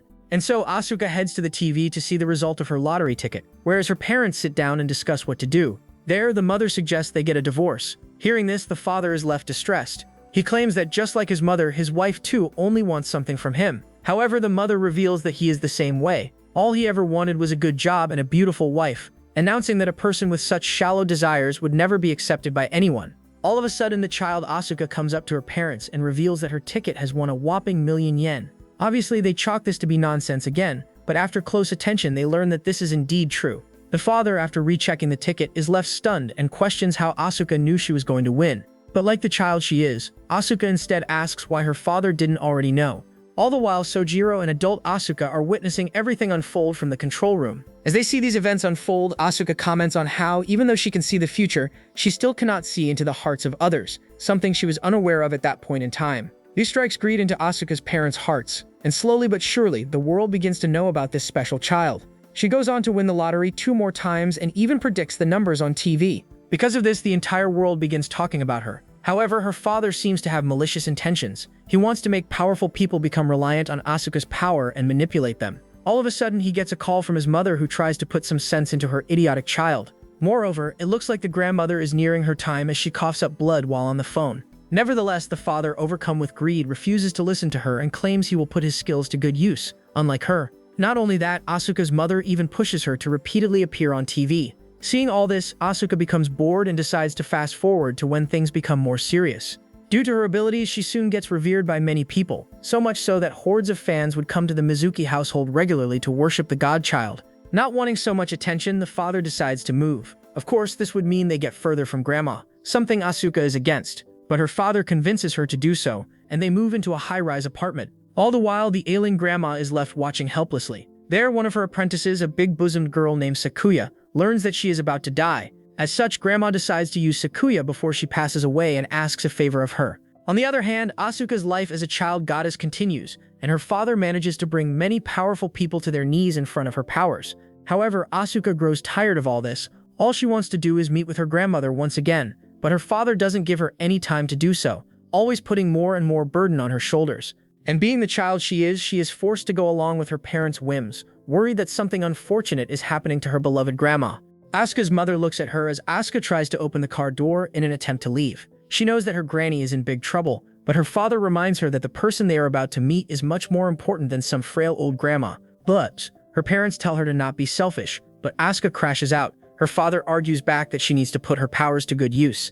Asuka screams back, calling her father a greedy bastard who only cares about himself. Her grandma was the real hero who told herself to look after her. Asuka crashes out about not giving a crap about fame as she begs the driver to turn the car around. Her mother smashes her fist in the car window, making a repair offer to the driver. Asuka leans out of the window, but her mother tells the father to not bother because she has already made her mind up. Her mother laughs at the father, calling him the same pathetic kid from their school days. She wonders how Asuka plans on reaching the old lady's place. 2 girls stop her, asking her for the winning lottery numbers. She tries to ask the girls for a way to visit grandma, but the girls crash out at Asuka not talking to them properly. Before the girls can force salvation out of a minor, someone kicks the girls away and takes Asuka on a ride.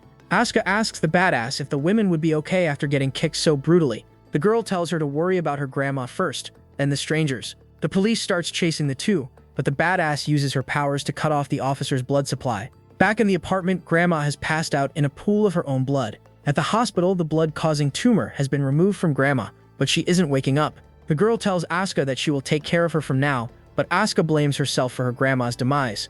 The parents have a drink as they talk about what to do with their rebellious daughter. Asuka comes back home after 3 days, and Asuka reveals that Grandma is in critical condition, but the parents don't seem to give a damn. Asuka places her hand on Father's head and knocks him out. The mother asks if he is alive, so she reveals all her secrets to the mother. The mother asks Asuka if she will do the same to her, but Asuka knows her mother didn't force her to do anything. She says that Asuka, her father, and her grandmother were all cut from the same cloth. She is happy that she won't have to play along their stupid schemes anymore. She offers a boxing match to Asuka once she's all grown up.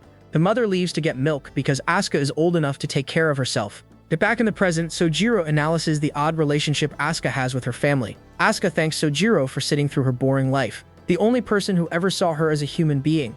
She has one last thing to show him. It is the day that brought color to her dull world. This memory is of her first love. Two grown men bully Asuka as she bullies them in return using her powers. Back at home, Sakuya scolds her for using her powers again. Asuka makes an excuse and tells Sakuya that talking formally doesn't suit her at all. Sakuya admits that since she is a teacher now, she needs to speak formally. She then tells Asuka how she needs to start living alone and using her powers sparingly. She suggests finding someone special to spend time with, but it's funny about Sakuya's single herself.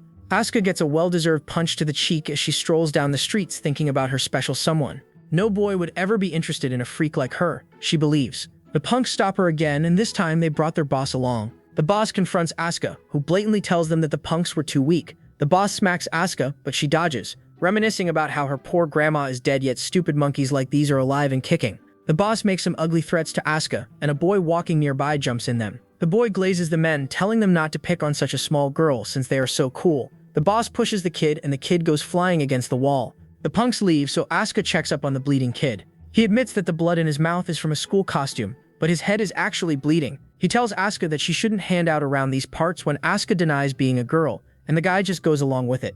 The guy passes out as Asuka tries to wipe away blood from his forehead.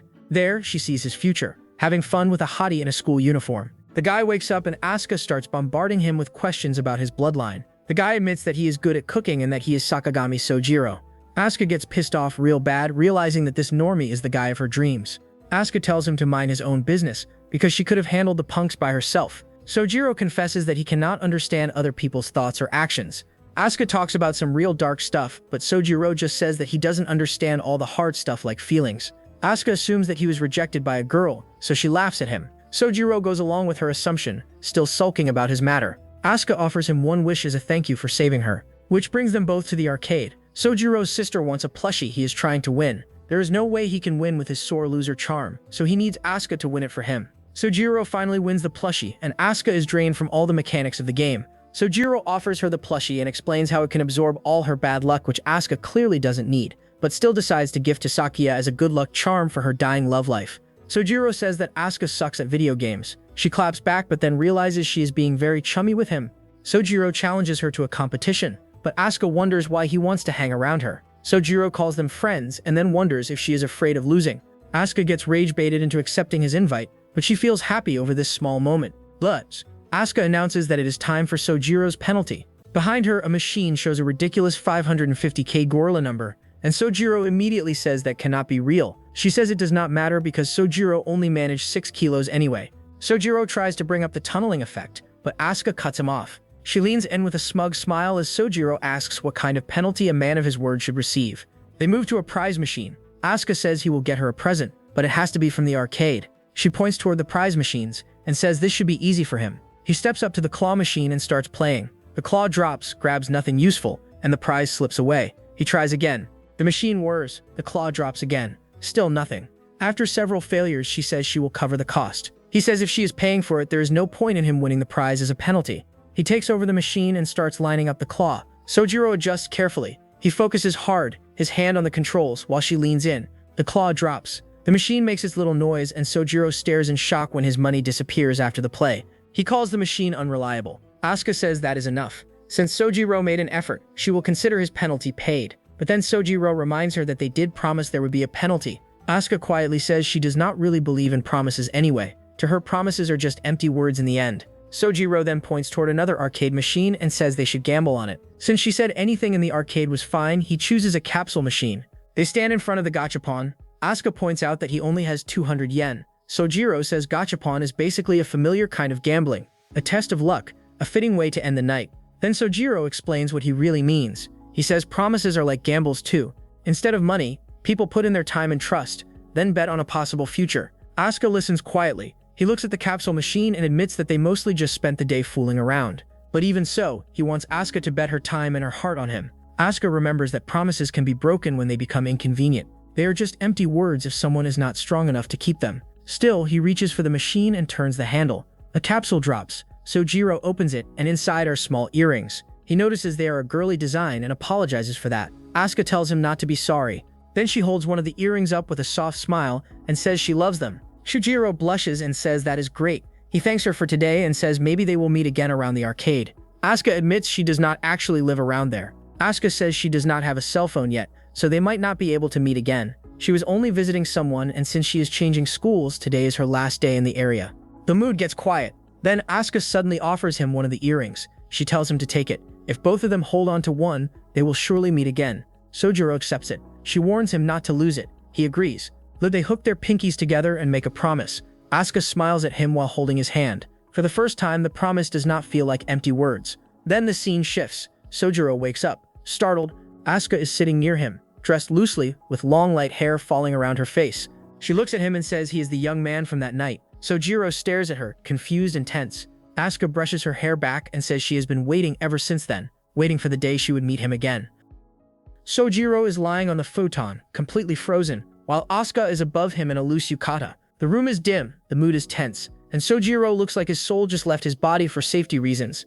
Asuka looks down at him and starts remembering. She says that moment from before has finally come back to her. Sojiro stares up at her, shocked. Asuka explains that back then, Sakuya placed a kind of jamming effect on anyone who might recognize her. So even if Sojiro had seen her properly before, remembering that she was a girl would have been difficult. Sojiro listens, but he is clearly more focused on the current problem. Asuka is still way too close. Asuka asks him for his answer. Sojiro rejects her. Asuka does not back off right away. Instead, she leans closer and says they should continue from where they left off. Sojiro's face tightens immediately. She changes position and asks if he likes this one better. Sojiro looks uncomfortable, while Asuka studies him carefully, trying to push for a reaction. Sojiro keeps his composure and shifts the conversation. He asks why she thinks Tsukimi-sensei used that memory jamming effect in the first place. Asuka says it was probably because her grandmother told her to do it. She says it like she is guessing, but she also sounds like she already accepts it. Sojiro stays serious and asks about Uta. He asks whether Asuka really thinks Uta treats her badly only because Asuka gave her an unfavorable fortune. Asuka answers like it is obvious. She says she was not lying when she gave Uta that fortune. From Asuka's point of view, Uta just blamed her because she did not hear the answer she wanted. Sojiro then asks about her parents. He asks if Asuka thinks they saw her as nothing more than a tool to satisfy their own desires. Asuka quietly agrees. Then Sojiro asks if she also thinks he is the only one who sees her as a person and not as a tool. Asuka pauses. Sojiro looks down, clearly uncomfortable. He apologizes to her and says he cannot return her feelings. Asuka's eyes widen. For once, she looks genuinely shaken. Sojiro says he cannot properly receive her feelings. Asuka stares at him, and then she gives a hollow little laugh. She says it cannot be helped, because feelings are not something anyone can control. Sojiro stands up and says he is going to get some fresh air. Outside, Asuka steps out under the night sky. Her hair moves in the wind and she looks tense after being rejected. Then Uta appears. She immediately clocks Asuka's mood and throws a sharp insult at her, calling her a small fry. Asuka flinches like she got hit with a direct crit. Uta asks if Asuka got rejected. She does not soften it. She just walks straight into the wound and starts pressing. Asuka tries to keep her pride, but Uta keeps going. She teases her about spending the day exposed around Sojiro and asks why she does not just get surgery if she is that desperate. Asuka reacts badly and slumps down. Uta leans over her and asks what her deal is. Uta then gives Asuka a drink. Asuka looks at it suspiciously, and Uta tells her to drink. Asuka asks what Uta wants from her. Uta answers bluntly. She says she really hates Asuka. Then Uta explains why. She says Asuka thinks she is special and looks down on everyone else like they are idiots who cannot understand her. Asuka goes quiet. Uta says that is the truth. She talks about how in every era, the people who control the world are not always the strongest fighters or richest kings, but the prophets, people who can see, predict, and manipulate the future.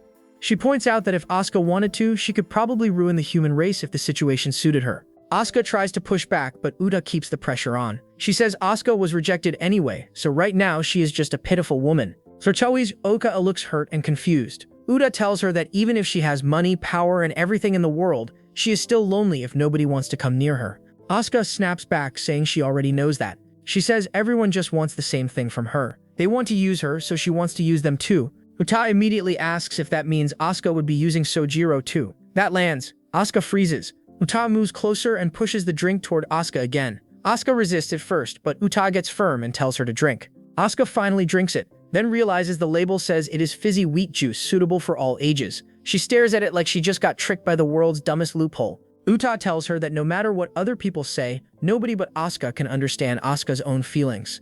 Asuka answers that nobody except herself can understand her feelings either, but Uta cuts her off. She says Asuka obviously does not understand herself. She says she has known that from the very first time Asuka spoke to her. Asuka looks at her stunned.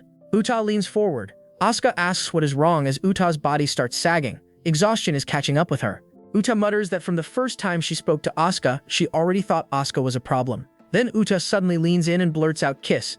Asuka immediately panics and asks if Uta just did something inappropriate to her and how far she went. Uta, still calm and half drowsy, tells her that obsession with freaky stuff is honestly scary. Uta reaches for her phone and dials. She tells Sojiro she wants to ask him for a favor. A plane passes through the sky as the airport announcement starts. Boarding times and boarding order are being called out, and Sojiro is standing inside the airport with a bag over his shoulder. He looks tired but focused. Whatever he came here for, it is clearly not a normal school day errand. Meanwhile, back at school, Asuka notices Sojiro is absent. Rin explains that he said he had somewhere to go for some reason. Asuka immediately points out that this explains absolutely nothing. Someone suggests maybe Sojiro is on a journey of self-discovery. Rin shuts that down by saying he already discovered himself in the bath when he was 3, so that is probably not it. Asuka realizes she may have to eat alone in the clubroom today. Rin starts offering that she can eat with them, but Uta cuts in coldly and tells Asuka to hurry up and go be lonely somewhere else.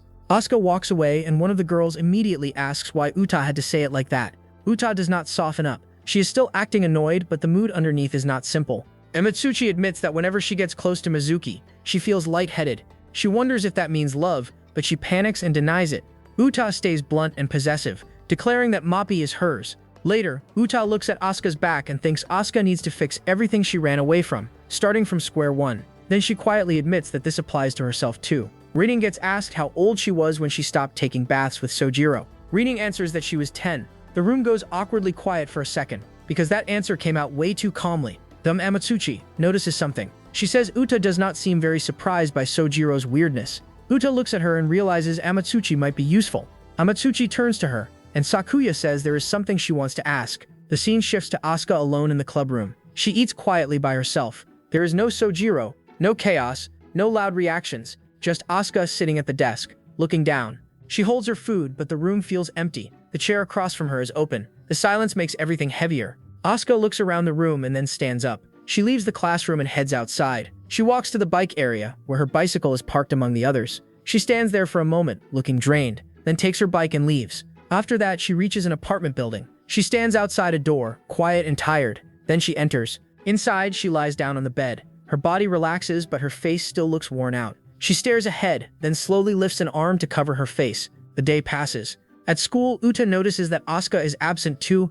Rin says it seems that way. Uta mutters that dumbass under her breath. Asuka wakes up alone in her room. Her hair is messy, her clothes are loose, and she looks like she has not taken proper care of herself. She slowly sits up and mutters that she is hungry. She walks through the room in a daze and heads toward the door. Her steps are slow, like she is running on 5% battery. She opens the door. Sojiro is there, wearing an apron and holding food. He greets her casually like this is the most normal thing in the world. Asuka freezes. Sojiro tells her he made porridge because she looks like she has not eaten in days. Asuka just answers quietly, still too tired to give a proper reaction. He also hands her souvenirs, saying they are for her. The souvenirs are bizarre. One is a deep sleep cookie from the airport. Another is a root-like thing from a village chief that apparently makes people fall asleep if they listen to its cry. Another is an orb from a captured alien that puts people to sleep if they hold it for too long. Asuka stares at the items and calls them scary. Asuka asks why all of them somehow make people lose consciousness. Sojiro says those are not the souvenirs she should worry about. She asks how and why he is even there, and where he bought all this stuff. Sojiro explains that Tsukimi-sensei gave him permission, so he can be there. He also says he went overseas to look for someone. Asuka asks what kind of guy casually shows up at the home of the girl he rejected. Sojiro does not answer that directly. Instead, he starts trying to feed her porridge. Asuka asks where he went overseas. Sojiro says it was some country with a strange name, something like Memoporion. Asuka immediately says no such country exists. Sojiro smiles and says he went through a lot. His story gets ridiculous immediately. He talks about being used as a sacrifice by natives, getting caught in some alien situation, and even going through cattle mutilation. Asuka just looks at him and tells him he is lying. Sojiro keeps going anyway. He says he somehow got rescued and escaped, but after all of that, it turned out the person he was looking for was actually in Japan. That catches Asuka's attention. Sojiro sits near her and tells her there is someone he wants her to meet, someone she needs to see. Asuka looks at him confused. Sojiro's expression turns serious. He tells her that this person is someone she needs to face if she wants to live her life from now on. Sojiro brings Asuka to a hospital. Asuka looks up at the building and immediately gets uneasy, because this is the same place where her grandmother is hospitalized. She follows Sojiro inside, but she starts questioning him fast. At first, she thought he was bringing her to see her parents, but if they are at the hospital, then this can only mean her grandmother. Sojiro keeps walking ahead. Asuka notices they are going toward the rich patient's ward, and she gets even more tense. Then they stop outside a room with the Mizuki name on it. Asuka freezes. Inside, a man with glasses looks toward her. Asuka realizes who it is and asks why he is there. The man recognizes her as Asuka. She snaps. Asuka launches herself forward without warning, aiming straight at him. Sojiro reacts instantly and grabs her from behind, holding her back before she can actually attack him. He tells her to stop because they are in a hospital. A woman enters the room and calmly greets Asuka like this is just a normal family visit. Asuka turns toward her, still furious, and asks what is going on. The woman explains that they are there to visit Asuka's grandmother. She says they have actually been visiting her for years, mostly Mizuki. Asuka does not accept that. She looks at them with pure distrust and asks why they came after all this time. The woman gives Asuka water and tells her to drink it. Asuka looks miserable and defensive, while the woman says seeing her like this reminds her of high school days. Asuka keeps demanding answers. She asks why they came to see her grandmother now, and what they are trying to pull. The woman does not play along with the anger. She tells Asuka not to waste her breath. Sojiro stays near Asuka, still trying to keep her from exploding again. Then the woman tells the man to keep the rabid dog in check, and he calmly agrees. Asuka's anger turns darker. She thinks about how her grandmother will never wake up again. Even Sojiro, the person she wanted, is now out of reach, so in her mind she might as well accept being alone forever. That is when something inside her power starts reacting. Asuka suddenly feels it and realizes this is connected to Sakuya. Her body tenses, and the strange force starts building around her. The woman tells Asuka that she thought she had taught her not to let emotions control her. Asuka fires back, asking what gives her the right to act like her guardian and tell her what to do. Asuka says she knows this woman will leave her too. The woman responds coldly. If Asuka keeps letting her power grow, then this time, Sensei really will die. That stops Asuka. Sojiro immediately asks what she means. The explanation comes out slowly. Asuka and her grandmother cannot properly exist with that same kind of power at the same time. The woman says it is still only a hypothesis, but two people's worth of that power cannot coexist. Normally, only one member of the Mizuki family with temporal vision is born within the same time period. As Asuka's power grew stronger, her grandmother's consciousness faded, so they avoided telling Asuka too much about her own ability. They tried to convince her it was only fortune-telling to slow down her growth. The woman says she had already been preparing for this. She admits she never had a family of her own, so she could never properly support Asuka. Asuka finally understands the implication. Her grandmother ended up like this because Asuka was born. The man then explains his side. He says this was not anyone else's fault. If Asuka is gone, then after discussing it with her father, they found another option. Sojiro listens from the side. The man says he would take her grandmother's place. Asuka repeats that back, stunned. The plan is to transfer the grandmother's power to her father. But there is a catch. Men cannot use that power, and the transfer only works with people from the Mizuki bloodline.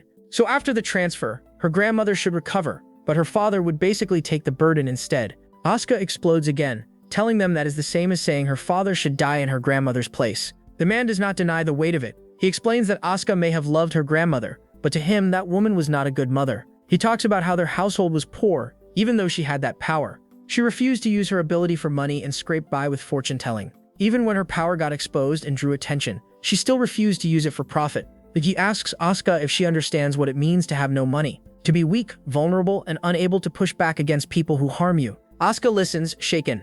The man says that is the kind of woman his mother was to him, and because of that, he swore he would never become someone like her.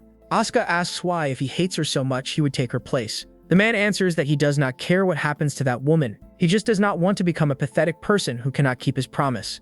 Asuka, that word hits Asuka. Sojiro then reminds her that she once said she wanted to meet her family. Asuka remembers it clearly. Back then, she said she wanted to meet them one day. The woman says the conversation is over and tells them to get it done. The man offers his hand.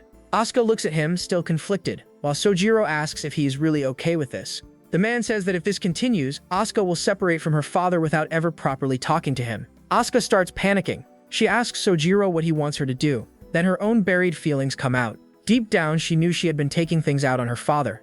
Deep down, she knew she was only looking for someone to share her sadness with.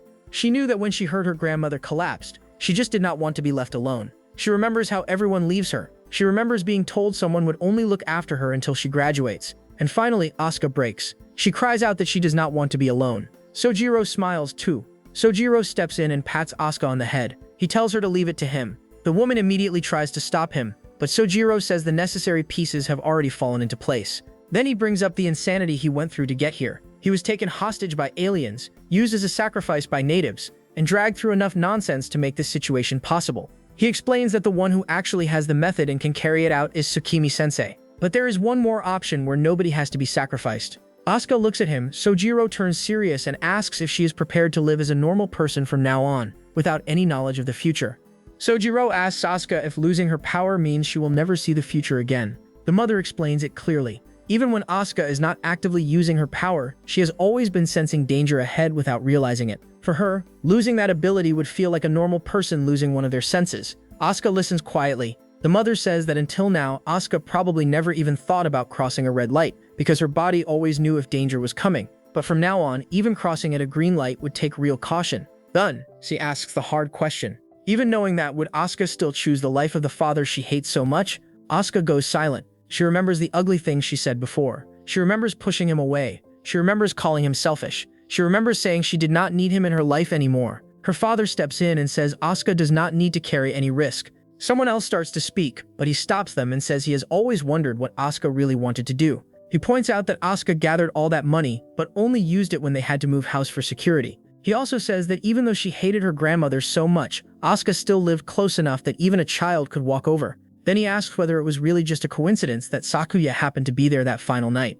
Asuka lowers her head. Her father admits he does not know the full truth either. There are too many things he should have known but never did. Then he asks where they were going that final night. That breaks something in Asuka. Instead of snapping back, she starts crying. She smiles through it and says that after her grandmother wakes up, they should all properly talk this time. Her father looks at her. The woman watches quietly. Sojiro smiles, and Sakuya gives the order to do it. So they go through with the treatment. Asuka's power is taken away. The strange force around her dissolves, like pieces of her future vision breaking apart and floating away. Asuka closes her eyes as the power leaves her. Then the scene shifts back to school.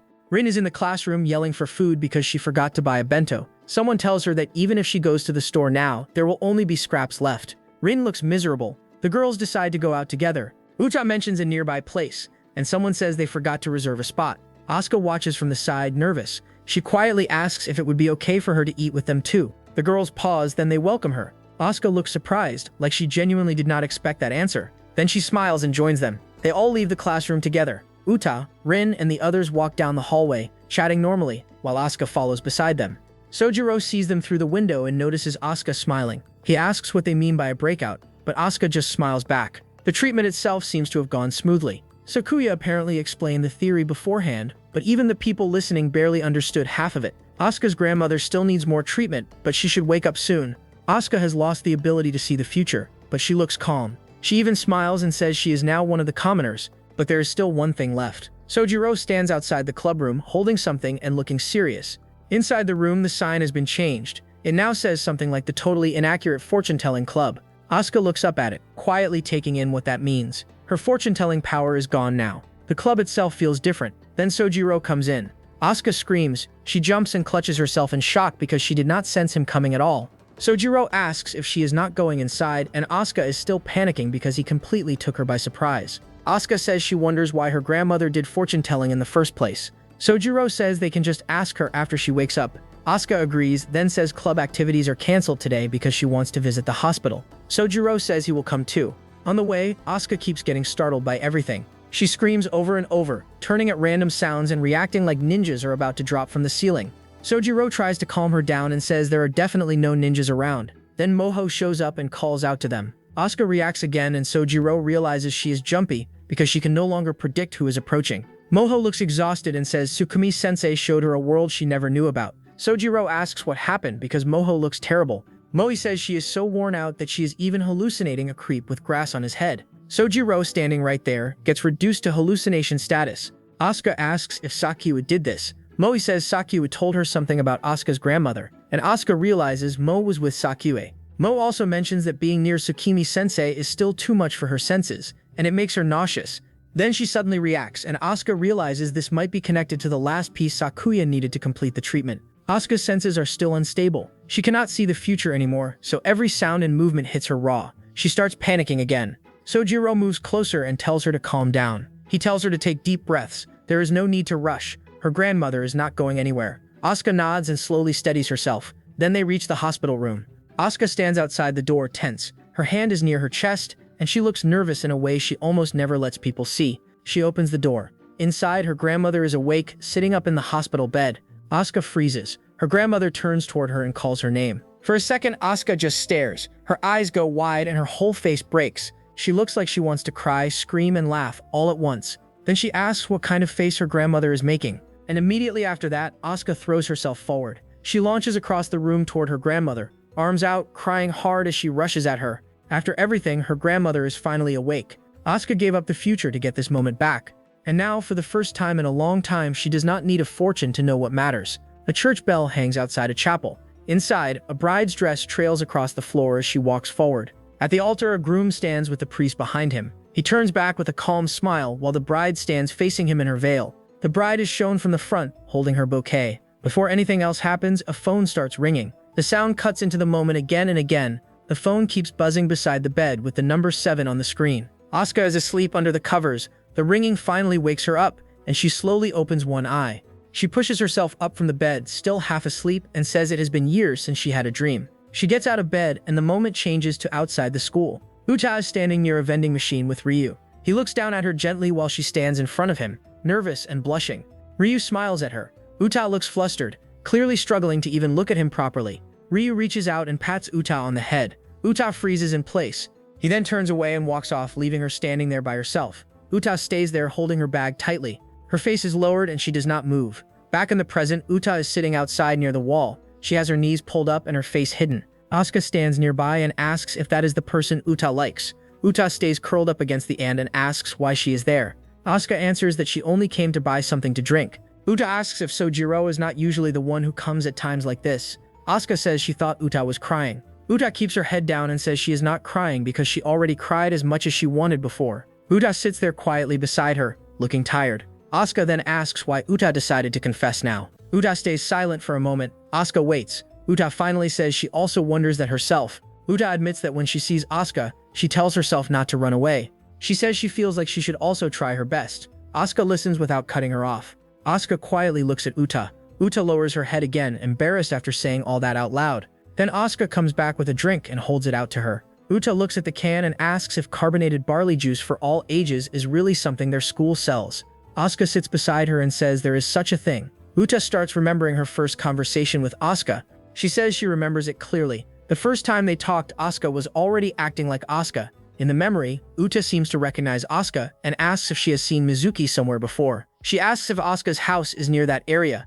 Asuka responds with that usual sharp confidence. She tells Uta that if she wants her future read, she should just say so. Then she adds that Uta does not need to threaten her, because she will do it for free. Back in the present, Uta sits beside Asuka and lets out a small, awkward reaction. Their cans are set on the ground near their shoes. Asuka laughs first, then Uta starts laughing too. The two of them sit side by side, smiling properly now. The tension finally breaks. Later, Sojiro walks into the divination club room. He looks around and notices that Asuka is not there yet. The room is empty. He walks further inside and puts his bag down. He thinks the club room feels so quiet when he is alone. Without Asuka causing chaos every 5 seconds, the place feels weirdly empty. The door slides open. Asuka steps in. Sojiro looks over at her. Asuka explains that she was talking to Rin and the others, so she got late. Sojiro simply asks if that is so. She says it is hard to comfort Uta, so they are probably going to have a comforting party soon. Then Sojiro adds that he just thought Asuka had already made up with Uta. Asuka snaps at him to shut up. Sojiro then changes the topic and asks how things are with Asuka's parents after everything that happened. Asuka sits at the desk and answers quietly, saying it is fine. She says if it had not been for her grandmother, she probably would not have hated her parents so much. Sojiro listens and says that putting that aside, it is clear her mother is not a normal parent. Asuka looks away and says what she did was a way of taking her anger out on others. She says thinking about it, she has never been selfish. Her parents also never actually forced her to do anything. She keeps talking, her face partly covered by her hand. She says she always assumed that even if she said something, no one would listen to her. She believed everyone just wanted to use her power. Asuka admits she was assuming all of that by herself. She says people like that definitely exist, but it was wrong to think in terms of 1 or 100, all good or all bad. Sojiro smiles softly as he listens. Asuka says that is why things are not bad now, but they are not good either. Sojiro asks what happened to her grandmother. Asuka answers that her grandmother is still acting like a child. Then Sojiro asks what Asuka plans to do about her family register. Asuka says Sakia will apparently do something about it. She adds that Sakia's specialty is brainwashing after all. Sojiro looks serious. Asuka notices and looks at him, confused by the sudden change. Then Sojiro reaches across the desk and gently takes her hand. Asuka's eyes widen. Sojiro holds her hand carefully. Asuka stares at him, completely caught off guard. Sojiro looks at her and proposes on the spot. Asuka freezes. Her face goes blank from shock. For a second, it looks like Sojiro just jumped straight to the marriage route. Bro skipped every side quest. Asuka lowers her face and brings her fingers near her mouth. She blushes hard, clearly shaken by the proposal. Then she looks up with an awkward smile and gives her answer. Asuka says she does not want to. Sojiro instantly recoils in shock and yells, and just like that, Sakagami's proposal fails on the spot. Sojiro is taking a bath at home, relaxing like he finally got one peaceful moment in his life. Then the bathroom door opens. Rin walks in like this is completely normal. Sojiro turns in shock and Rin smiles at him. Sojiro immediately questions her, asking what coincidence she is talking about. Because yeah, walking into the bathroom while your brother is bathing is not a coincidence. That is a felony speedrun. Doran gets closer and says opportunities like this do not come around often, so they should play bathhouse. Sojiro asks if she ate another poisonous mushroom again. Rin fires back instantly. Then she adds that her brother does not have a mushroom, he has a log. Whoa, what in the Alabama? Sojiro just stares at her, mentally accepting that his sister's brain has left the house and is not coming back. Sojiro tries to leave, but Rin blocks the door by sitting in front of it. Sojiro tries to reach past her anyway, but Rin does not move. He panics hard and starts yelling for her to wait. The man is trapped in a bathroom with his sister no less. Rin then threatens him, saying she will tattle to their mom. Sojiro immediately backs down and asks what she wants. Rin calmly says she wants him to wash her back. Sojiro points out that usually this situation would be the other way around, but he still ends up doing it. He sits behind Rin and carefully washes her back with a towel, trying to keep the conversation normal. Sojiro asks how school is going and whether she is studying well. Rin tells him to shut up. They sit in awkward silence for a moment. Sojiro notices Rin is acting weird and asks what is wrong with her today.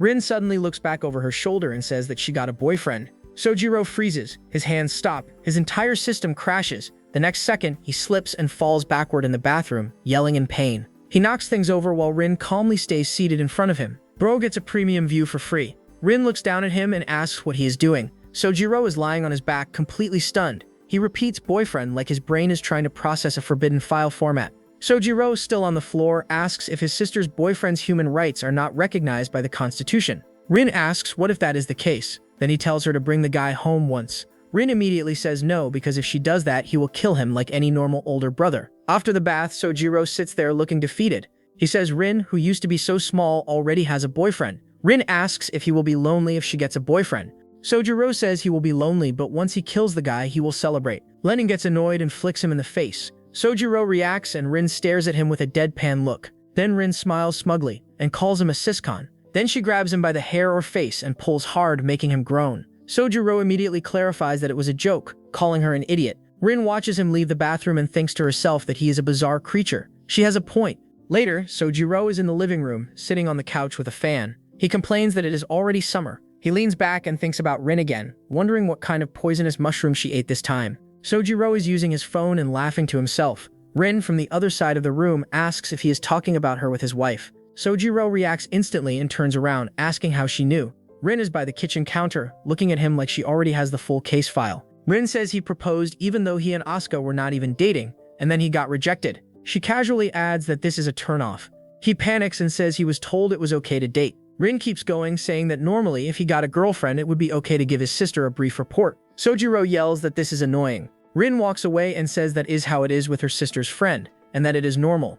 Sojiro tells her that he thought she would not be interested in her brother's love life. She explains that she is not interested or anything. She says it is just for resolutions. Then Rin adds that even though she is his little sister, her brother has not told her anything. She also says she is still his young little sister. Basically, she is acting like she does not care while clearly caring. Sojiro calls her name. Rin turns around. Sojiro is sitting on the couch and simply calls her to his lap. Rin looks creeped out and asks what he means by come. Sojiro insists he means it normally. Rin looks at him and says this is what is so gross about him. Sojiro pats his lap like he is inviting her to sit or rest there. Rin walks over and lies down with her head on his lap anyway. Even while doing it, she complains that it is gross, stinky, and kind of sticky. Sojiro looks down at her and says that even if he gets a girlfriend, he will still stay as Rin's big brother. Rin, still resting there, says she is not concerned about that. Sojiro answers, clearly not believing her for a second. Rin quietly stays there on his lap. Despite all her complaints, she does not move away from him. Sojiro also stays calm, letting her rest there. And somehow, after all the bathroom chaos, murder threats, and siscon allegations, the scene ends with Rin quietly staying close to her brother like nothing happened. Weird? Yes, but for them this is normal. Asuka sits across from Sojiro in the club room and asks about playing Twister. Sojiro explains it as a game where people move their hands and feet around on a mat, and he tries to sell it as something healthy. Asuka immediately finds the whole thing weird. Sojiro fires back that her reaction is creepier than the game itself. She gets confused, and before the conversation can stay normal for even 5 seconds, Sojiro suddenly grabs the table and starts pitching an upgraded version. And this is where the normal club activity dies. Sojiro suggests a way spicier version involving slime and losing the normal rules. Asuka stares at him and wonders why he is raising the difficulty so aggressively. Even Sojiro realizes the idea is insane and explains that, first of all, they cannot even play properly with only 2 people. Then he adds that the dangerous version is off the table anyway. Smart recovery, but the damage is already done. Right then, the door swings open, and Sakuya suddenly appears like she heard the most suspicious keyword in the building. She asks if someone called her, while Asuka immediately tells her nobody did and that she should go home. Sakuya does not care. She walks in confidently and says the timing is perfect because she has brought a cursed Twister mat. Sakuya just keeps acting like this is a normal thing to carry around. Sakuya spreads the mat on the floor. Sojiro notices she even has lotion ready and asks about it. Sakuya casually confirms it, like that does not make this entire setup 10 times worse. Asuka gets irritated and snaps at Sakuya, telling her to clean up whatever mess she brought with her too. She grabs at Sakuya roughly, and Sakuya yells in pain. Then Sojiro gets caught by the curse.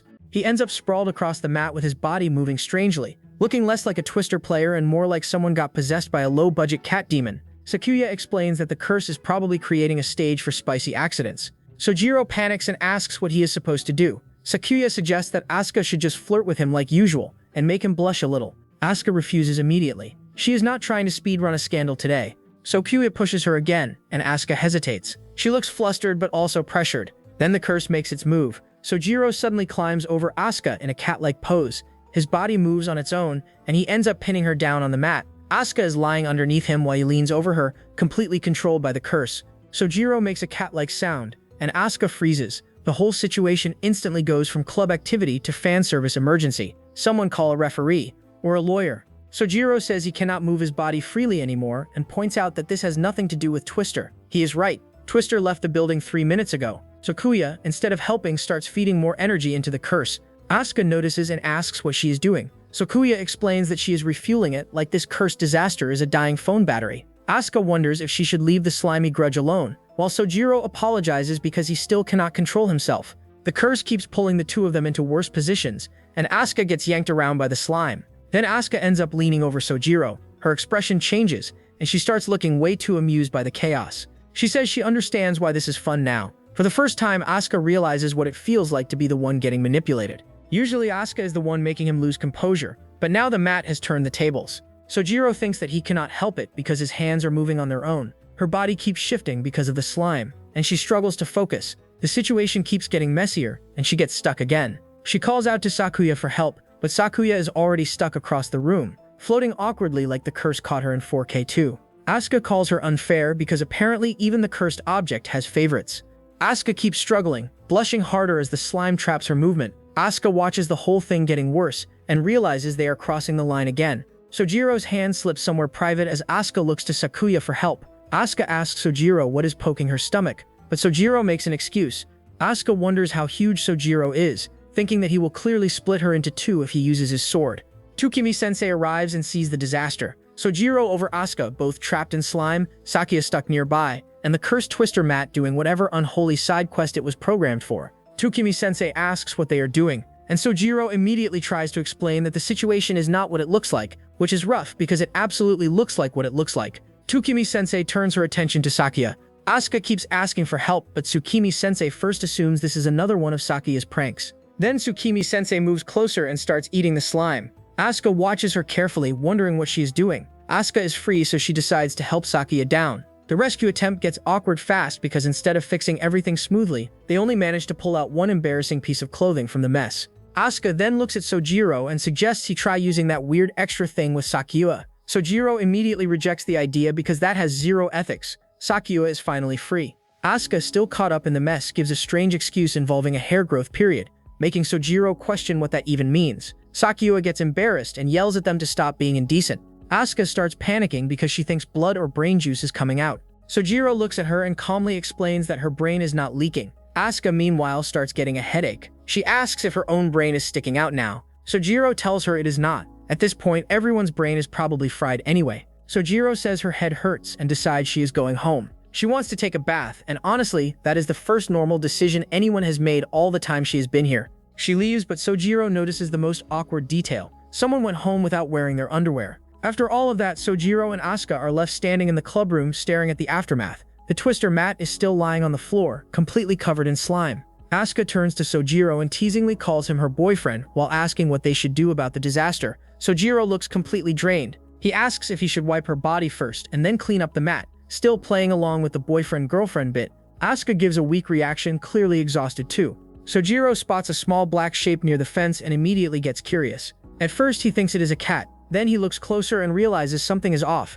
It has the shape of a cat but no proper face, and its body is more like a reddish-black shadow than a normal animal. Still, Sojiro decides it is cute anyway. His standards are on the floor, but honestly, it is a cat-shaped blob, so fair enough. Then the thing talks. Sojiro freezes because the cat just crossed the line. The creature insults him, and Sojiro immediately snaps back, saying he is not disgusting. But since the thing is still cute, he decides he can forgive it. Down bad for cats. She tries to get closer and jokes about recruiting it into some shady marketing scheme, but the cat-shaped thing instantly scratches him. Sojiro yelps in pain while it slips away. Even after getting attacked, Sojiro still calls after it like it is adorable. Then he starts following it. At this point, the man is not rescuing a cat anymore. The creature leads him into a narrow back alley. Sojiro peeks around the corner and suddenly finds a girl collapsed on the ground, surrounded by several black cat-like creatures. He panics immediately, because from his view, this looks like a pile of cats gathered around a corpse. Not exactly the wholesome cat cafe experience he signed up for. The girl on the ground weakly asks for blood. He crouches beside her and tries to understand what happened. The girl says she is grateful, but Sojiro is still stuck on the fact that she is lying in an alley. The girl explains that she was rescued by a mysterious country, while Sojiro asks why she is even in a place like this. She says she found a sacred tree, messed with it, and somehow got dropped from the atmosphere. Sojiro processes that for half a second and basically realizes she is not normal at all. No ambulance is prepared for this lore dump. He introduces himself as Sakagami Sojiro and asks for her name. Then she says names are important. Her expression turns cheerful and unsettling at the same time. She explains that Hinja is her name and Sojiro apparently comes from the land of Yamato. She then offers Sojiro a reward for helping her. Sojiro hesitates because nothing about this girl says safe transaction. Sojiro asks if the markings on her cheeks count as cat makeup. She then explains that the markings are actually her remaining lives. She asks if Sojiro is fine with receiving one of those as a reward. Sojiro backs off immediately. That is not a reward, that is downloadable curse content. Hunja then starts showing off what she can do. Her hair spreads out dramatically, and she explains that she can change 5 lives, although this is her first time doing it in a long while. Sojiro gets uncomfortable and decides to drop the topic, but then he notices something near Henja. He suddenly gets close and starts reaching toward her. Henja is confused by what he is doing. Sojiro keeps reaching in, trying to recover the cat-like creature. He tells it to give something back, but the angle makes the whole thing look extremely bad. Henja looks startled. Sojiro is way too close to danger territory, and even he realizes the spacing is cursed. This man came here for a cat and almost ended up in the allegations arc. Henja finally asks what Sojiro wants. Sojiro is still focused on Neko, but the situation keeps getting weirder. Then Henja decides to give him something better than a beast. She creates a small girl-like figure dressed in dark clothing. The figure appears with a blank doll-like presence, while black cat shapes gather around. Henja proudly presents it to Sojiro and explains that it is a flesh doll. She says it can withstand hard labor and has basically the same features as the body. Then she casually suggests he can use it however he wants. Sojiro immediately gets suspicious because that wording is insane. She says it like she just handed him furniture, not a living-looking person. Sojiro says he already has a girlfriend. Henja argues that a lump of meat does not count as cheating. That is not how relationships work. 2. Then the doll suddenly changes form. It becomes a much more grown-up looking girl with animal-like features and a curvy body. Sojiro is stunned. Henja explains that the body can even change chest size. Sojiro stays surprisingly focused and says he prefers Neko instead. Henja reacts with disbelief because Sojiro is rejecting the upgraded version and still wants the weird cat thing. He is loyal to the bit, respectfully unhinged. The transformed girl gets annoyed and covers herself, while Sojiro insists the real cute one is Neko-chan. Hinja starts getting frustrated and decides she has had enough. She prepares to kill him. Sojiro asks why, because from his perspective he only picked the cat option. But apparently, choosing the cat has consequences. Before anything gets worse, Uta appears at the alley entrance. She sees Sojiro, Hinja, the transformed girl, and the cat creatures all together, and immediately asks what is going on. Sojiro tries to explain that he followed a cat and then found Hinja collapsed. That is technically true, but it sounds fake even while he is saying it. Hinja turns toward Uta and tells her not to get involved. She treats her like livestock and tells her to leave before she dies. Uta's face twists in pure horror. She was not ready for the creepy alley gremlin to start threatening her. The transformed girl also gets aggressive and challenges Uta, saying she will kill her. Hinja laughs and seems entertained by the whole mess. Then the mood shifts. Uta looks at Hinja and realizes this strange girl might be similar to the other weird people around Sojiro and Mizuki. She asks if this is another case like the previous chaos around Sojiro's girlfriend situation. Sojiro admits it probably is. At this point, even he knows his life attracts rare monsters like a bad mobile game banner. Uta suddenly asks if Sojiro also proposed to Mizuki out of nowhere. Uta casually says they should all hang out with Senpai and Rin next time, so instead of running away, she schedules a group event. Uta then asks Sojiro why he got involved with Hinja in the first place. Sojiro repeats that he was following a cat, and then Hinja fell. Uta asks if he is a cat lover. She mentions that she has a cat at home and offers to let him come see it. Sojiro reacts instantly. The cat lover weakness activates. But then she cuts in with an absolutely deranged condition. She says Uta can see Neko only if she lets her see Senpai's crotch again. Sojiro shuts that down immediately. Good. One normal boundary finally entered the chat. Hinja then looks at him and asks whether he has a huge one, clearly reacting to whatever she heard earlier. Sojiro is shocked while Uta describes the size with her hands. Hinja gets even worse and tells him to take it out. Sojiro refuses. Obviously, the alley already has enough problems. Hinja laughs and gives him a brutal nickname based on that rumor. Sojiro just looks at her like he has no idea how his life reached this point. He came outside, saw a cat, and now strangers are discussing his private stats in public. Nightmare speedrun. Hinja then apologizes and says the thing she gave him is difficult to take back. Instead, she offers him another object. She holds out a small round item, explaining that if he takes it, he will be able to contact her. She says she can solve most problems if he relies on her. Then she casually calls him by the embarrassing nickname again before leaving with her cat-like creatures. Sojiro just stands there completely drained. Yuta watches the whole exchange and comments that Sojiro really is liked by strange people. She is not wrong. This man is a walking magnet for supernatural red flags. Yuta then says she has to go to her part-time job and leaves. Sojiro thanks her, but she notices something slightly different in how he says it. She turns back for a moment and brings up how strange the situation is. Sojiro looks down at the object Hinja left behind. It has an eye-like center and a creepy little presence. Sojiro wakes up in bed, but something is immediately off. His body is different. His hair is longer, and he has grown some amazing melons overnight. He slowly sits up, still half asleep, and starts checking himself. He is hungry, but even while panicking, his first thought is still about making Rin's meals and lunchboxes. He looks around the room confused while the bed is messy behind him. The eyeball creature sits there quietly, giving absolutely no helpful explanation. He calls out to Rin, who has zero reaction to him turning into a lady. Sojiro awkwardly explains to Rin that he somehow became a girl. Rin looks at him for a second and casually reacts like the situation is weird, but not enough to cancel breakfast. Sojiro points out that her brother turning into a sister should probably matter more than breakfast. Rin basically tells him that his brotherly duties are what matter right now, not his appearance. At school, the scene shifts to the staff room. Sakuya looks at the situation and asks if Sojiro really turned into a girl. She does not seem overly shocked, which is already concerning. She explains that her ability does not let her physically change the body back, so she says she will handle something else instead, stopping the boys from teasing Sojiro all day. In the clubroom, Asuka hears that Sojiro suddenly turned into a girl after waking up. Rin, sitting nearby, immediately focuses on whether Sojiro looks cute. Asuka questions why that is the concern right now. Asuka then says that this kind of thing can apparently happen too. Asuka asks if a person can wake up and suddenly have their father become their mother. Uta points out she does not even have a dad, making the whole conversation instantly awkward.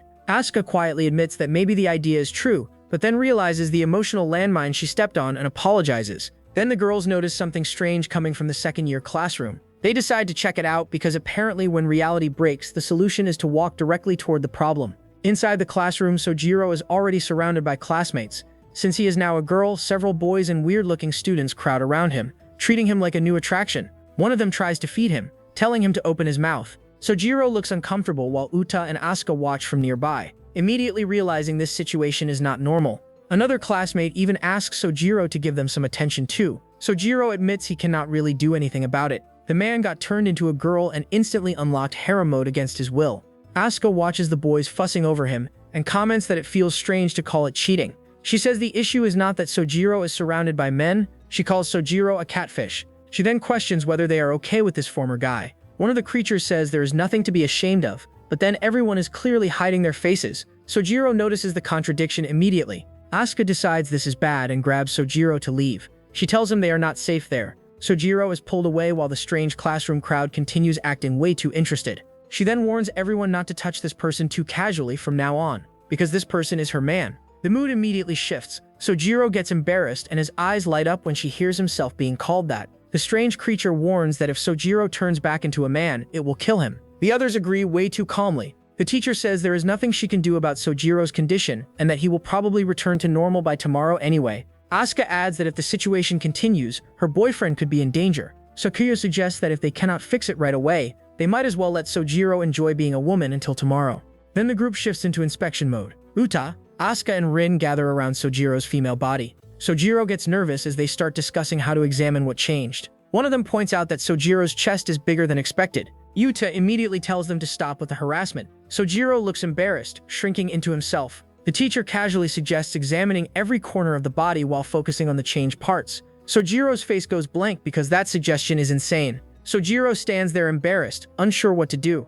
The next moment he has collapsed on the classroom floor, clearly exhausted after whatever normal examination the girls put him through. Afterward, Udo and Asuka admit they overdid it. Sakuya in the background insists she only did a normal examination. Sojiro lies on the floor, blushing and drained, and asks if they discovered anything. They explain that he seems fine regardless of gender. Udo thanks him for the meal. Sakuya tells both of them to shut up. Since nobody knows how to fix it, they decide to wait until tomorrow. If Sojiro does not change back, they will ask Tsukimi-sensei about it. Sojiro hesitantly accepts that plan. Then the teacher tells them to just have fun with the situation. She casually suggests putting makeup on Sojiro, going out and taking lots of photos. Sojiro looks horrified. Y'all swear. Henja laughs to herself. She says she should have killed him. She thinks about how the boy became useful after all, even if she could only keep an eye on him through the movements of Tsukimi's young one. She notes that the rare species powers are sealed away, but the situation is still bad. Suddenly, the black creature appears and starts eating her body. She yells at it, asking why it turned out like this. In the darkness, she complains that getting involved with Tsukimi is always painful.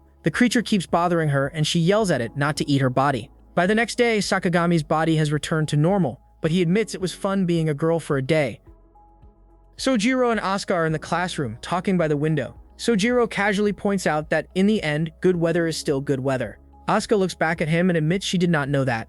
They step into the room and Sojiro immediately notices a problem. There is only one chair. Asuka does not treat this like a problem at all. She tells him that she already has her own chair, so he can sit down on that one. Sojiro sits down and Asuka places herself right in front of him, basically using the chair situation as an excuse to get close. She leans back into his space while he sits behind her. One chair, two people. Sojiro looks at her from behind and calls out to her. Asuka turns her face slightly, smiling like she knows exactly what kind of trap she just set. Asuka seems to enjoy the closeness and laughs softly. Sojiro asks if he can pat her head, and Asuka calmly allows it. Sojiro places his hand on top of her head and starts patting her. While doing that, he also notices her posture and asks if her chest area is feeling stiff. Asuka remains seated in front of him, looking relaxed while he stays behind her. Linwita appears near the doorway and hears the commotion. She freezes for a second, clearly processing the visual. She asks what this amazing situation is. Uta steps closer and immediately wants the same treatment. She asks for a massage too, but specifically points toward her chest,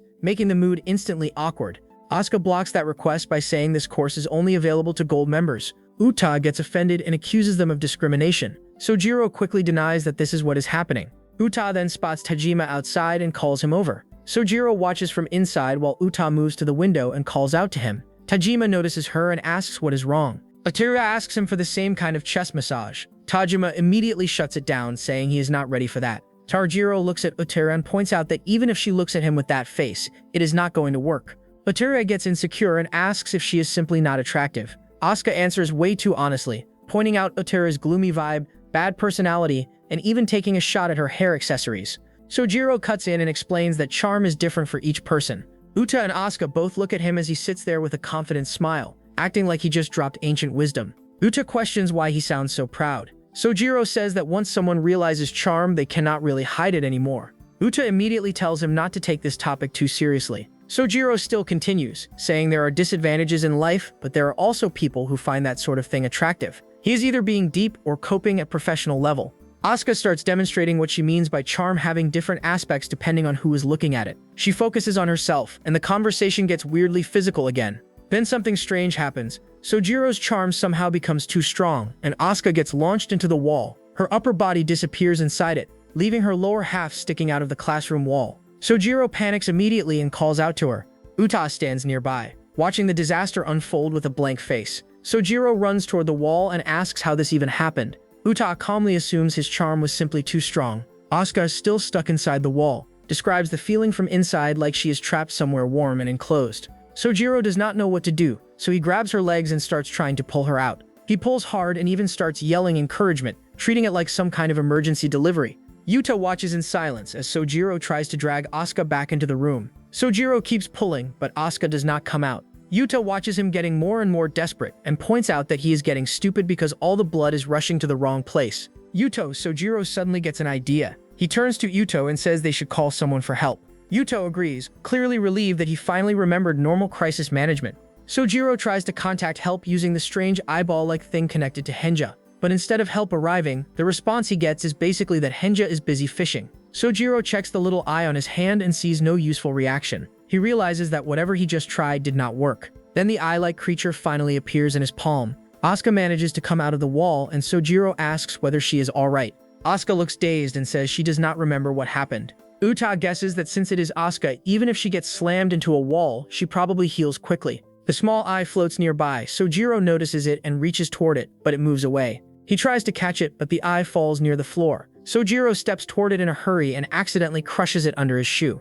The eye reacts violently, and Sojiro yelps in pain. He lifts his foot, but the creature is stuck to him. Then, as he jerks backward, his leg swings up and slams into the blackboard. The impact is ridiculous. His sword punches straight into the board and cracks the wall behind it.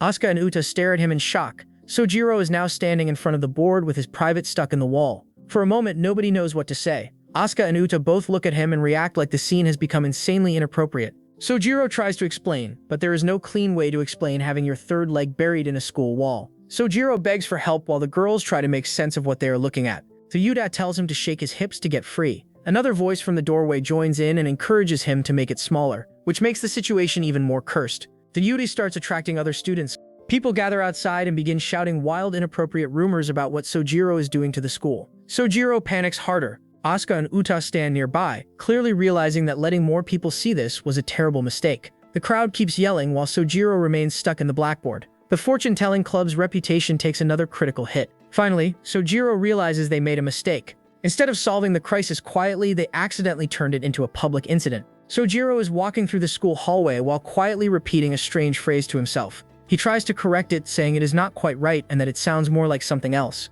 Then a small girl suddenly appears near him. She reaches toward his shirt, and Sojiro immediately jolts in surprise. The sudden movement throws the whole moment off, and the girl ends up sitting on the floor with her knees pulled in. Sojiro quickly crouches down and checks on her, worried that he may have hurt her. The girl looks up calmly and tells him she is fine. Sojiro relaxes and says he is glad, but then he notices just how tiny she is. He mentally compares her to Asuka and realizes this girl is even smaller. He feels relieved that he did not accidentally step on her or crush her, and right after thinking that, she steps on his foot. The girl walks away quietly while Sojiro stands there confused. Before he can recover, Amatsuchi appears nearby and immediately calls him out for whatever that was. Sojiro stiffens up, caught completely off guard. He recognizes her as one of Rin's friends and greets her. Then, trying to act normal, he thanks her for getting along with Rin.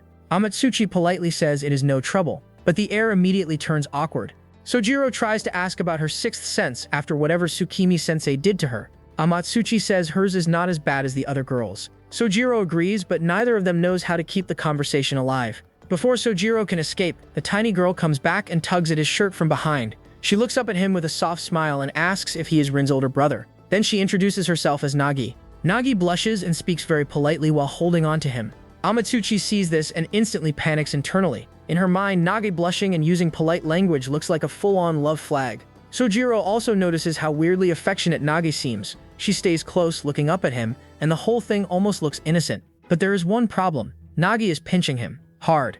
At first, Sojiro thinks she is just being friendly. Then he realizes there is no real warmth behind her eyes. Her smile looks sweet on the surface, but her grip is pure violence. He cannot understand why she hates him enough to come back just to pinch him again. Sojiro finally tells her to stop because it hurts. Amatsuchi looks confused, and Nagi keeps smiling like she is not doing anything wrong. Sojiro tries to act tough and says that since he is a man, this kind of pain is nothing. Nagi takes that as permission to keep going. He then asks Amatsuchi to look after the child. He also notes that Amatsuchi is younger than him but somehow looks much more reliable. Then Nagi digs her nails into his arm again. Sojiro's smile drops, he glares forward and realizes she is practically attacking him now. The moment she touches him again, he snaps and yells that she should not touch him.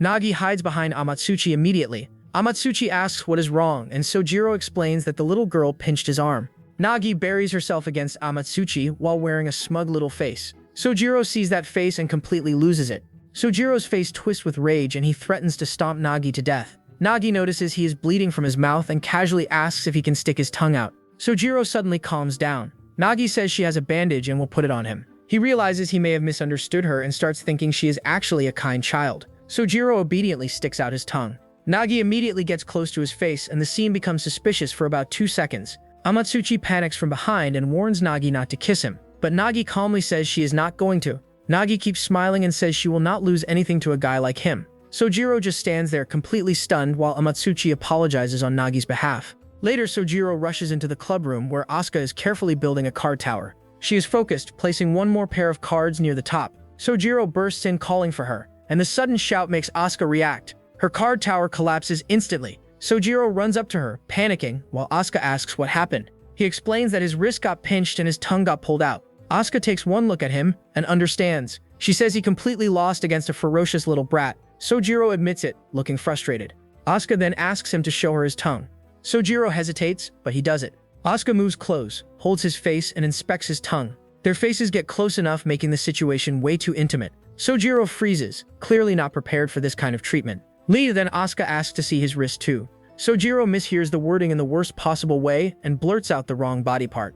Asuka calmly clarifies that she only wants to see where it hurts. Asuka takes his wrist and treats it in her own strange way. When she finishes, Sojiro asks what she actually did. Asuka explains that her saliva may have healing properties. Sojiro gets stuck on the word may. Asuka admits Sakuya said it might have that effect, so it is not exactly reliable. Sojiro remembers that something similar happened soon after they first met. Asuka thinks about it too, and the two realize this is another one of those weird supernatural side effects nobody properly understands.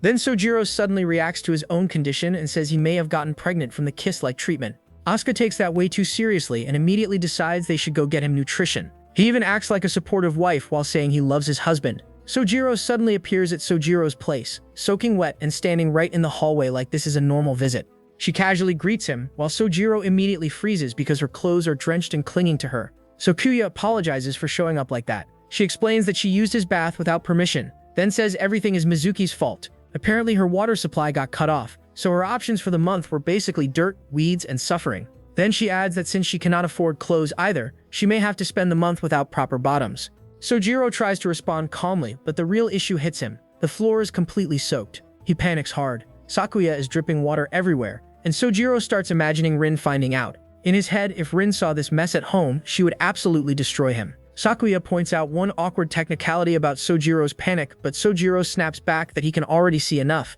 and tells her to wipe herself down. He throws her something to dry off with, but she just stands there, still casually wrecking his peace. Sojiro watches her and realizes again that this woman is an absolute disaster in everyday life. Sakuya then gives him a weirdly violent suggestion about solving the situation, and Sojiro just looks defeated. Then Asuka arrives and sees the scene. Asuka immediately asks what they are doing. Sojiro points at Sakuya and complains that she made the floor wet.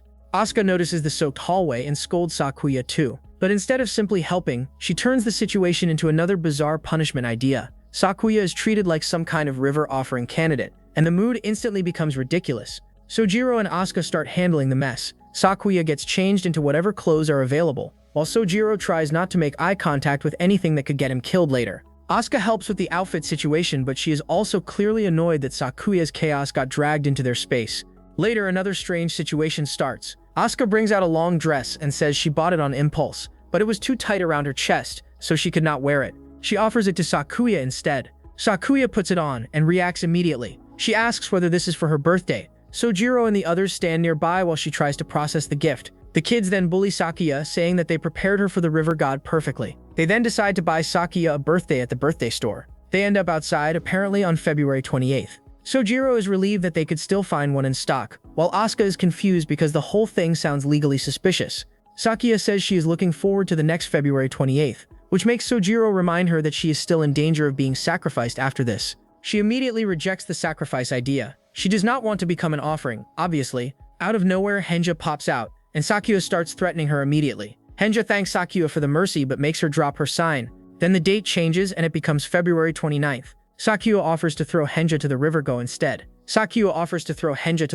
instead. Sojiro offers her a plushie and says if the creature itself is fine with the shape, then maybe it is okay, but he still tells her not to soak the floor next time. Asuka and Sojiro then shift back into a calmer mood. Sojiro says he still does not fully understand what the sacrifice thing was supposed to be. Asuka says it is apparently something wonderful, but the whole day just turned into a strange date. Asuka remembers that Sakuya originally came over because she wanted to bathe. She admits Sakuya seemed like she was having fun, so maybe it is fine.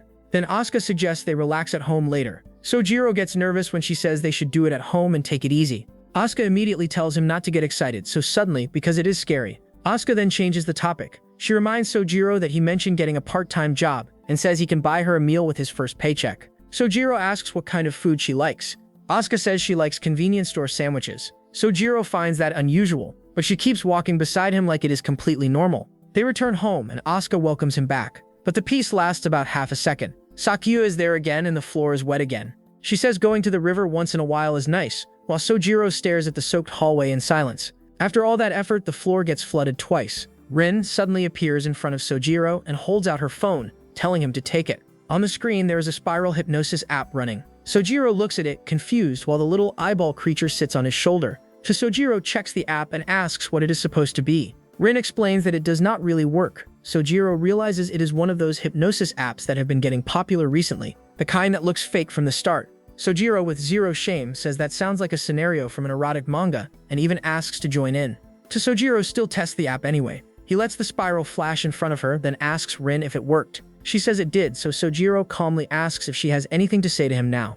And instead of getting some dramatic confession, Rin tells him to stop putting his socks inside out in the laundry basket. Sojiro immediately realizes nothing changed. Nagi keeps holding the app while Sojiro walks away, saying the whole thing was suspicious from the start. She complains that she is hungry, so Sojiro casually agrees and starts heading out. But as he leaves, he thinks about whether the eyeball creature can look after the house properly. Then he also wonders whether he should try the hypnosis app again with his brotherly role, but quickly admits it really does not work. At school, Nagi trails behind him in the hallway, still wrapped in her oversized hoodie. She looks sleepy and tiny as she walks alone. Sojiro turns back and calls for her to wait. Then everything goes bad. He lunges toward Nagi, reaching for her. His face gets even more horrifying as he closes in. Nagi freezes, her eyes going blank from shock. He ends up carrying her upside down by the leg, finally catching her. Nagi immediately yells at him to let go and calls him a creep. Sojiro, still holding her, declares that he is a beast. Asuka appears nearby and sees the scene. She watches Sojiro holding Nagi upside down and asks what he is doing with the poor girl.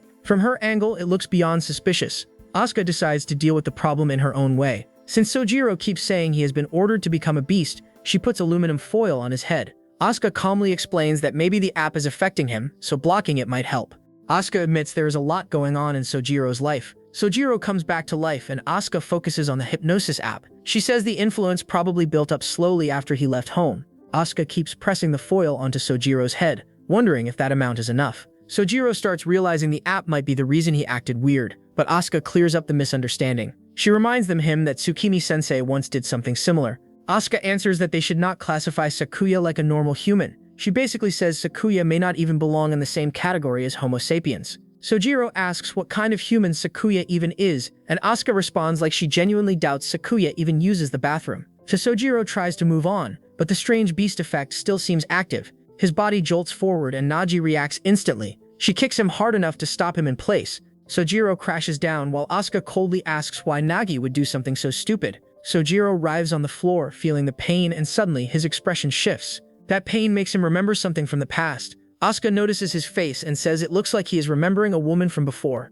Sojiro denies it, but Asuka leans in with sharp eyes, clearly not convinced. Then she admits that she gets jealous surprisingly easily. Her face softens, but she is still being possessive. Sojiro tries to calm her down and calls her cute, even touching her face. Asuka blushes a little, but keeps her composure. Sojiro then says he needs to head home because he has his part-time job today. Asuka remembers that it is the birthday shop job from before. Asuka warns him not to let any strange girls at his part-time job distract him. Sojiro jokingly says he might let a guy pull him out instead. Asuka does not react kindly to that. They stand there for a moment in awkward silence. Sojiro arrives at a weird-looking shop. The owner greets him and tells him to change into work clothes quickly because it is his first day. Sojiro asks if the job is actually safe. The owner confidently says it is safe and clean even for beginners. Then he explains that if customers come wanting to sell birthdays, Sojiro should call him. The owner also tells him that if the police show up, he should just say he is watching the shop. Sojiro immediately realizes that does not sound safe at all. The owner keeps acting cheerful and says the job is easy.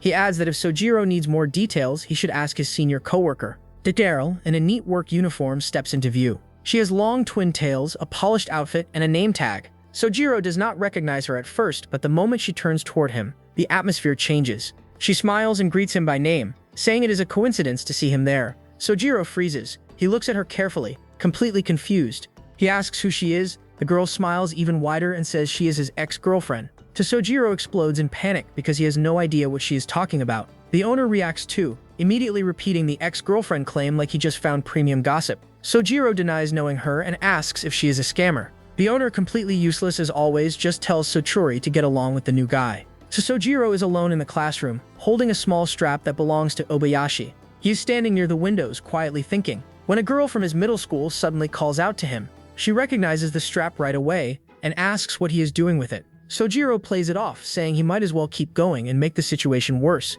But the girl sees through that immediately. She smiles, but her eyes are sharp. She asks if Sojiro is trying to do something shady. Sojiro tries to act casual, but she does not buy it. She says she does not hate honest people, and that actually catches him off guard. Then she steps closer and gets right in his face. Next, she tells him that she hates fighting, but she hates it even more when people sneak around behind each other's backs. Then she grabs the strap from his hand and says she will return it to Obayashi herself. The girl leaves him standing there stunned. Before walking away, she tells him that if he has a problem with something, he should talk to her directly. The memory shifts to the present. Sojiro is now working at the strange birthday shop, and that same girl is right in front of him. Her name is Sakugane Satori. She is apparently his middle school classmate, but a lot about her has changed so much that Sojiro barely recognized her. Satori stands behind the counter in her work uniform, smiling calmly. Sojiro watches her while realizing that he never expected to end up at the same part-time job as her. And before he can settle in, disaster walks through the door. A creepy customer comes in wearing a Santa-like outfit,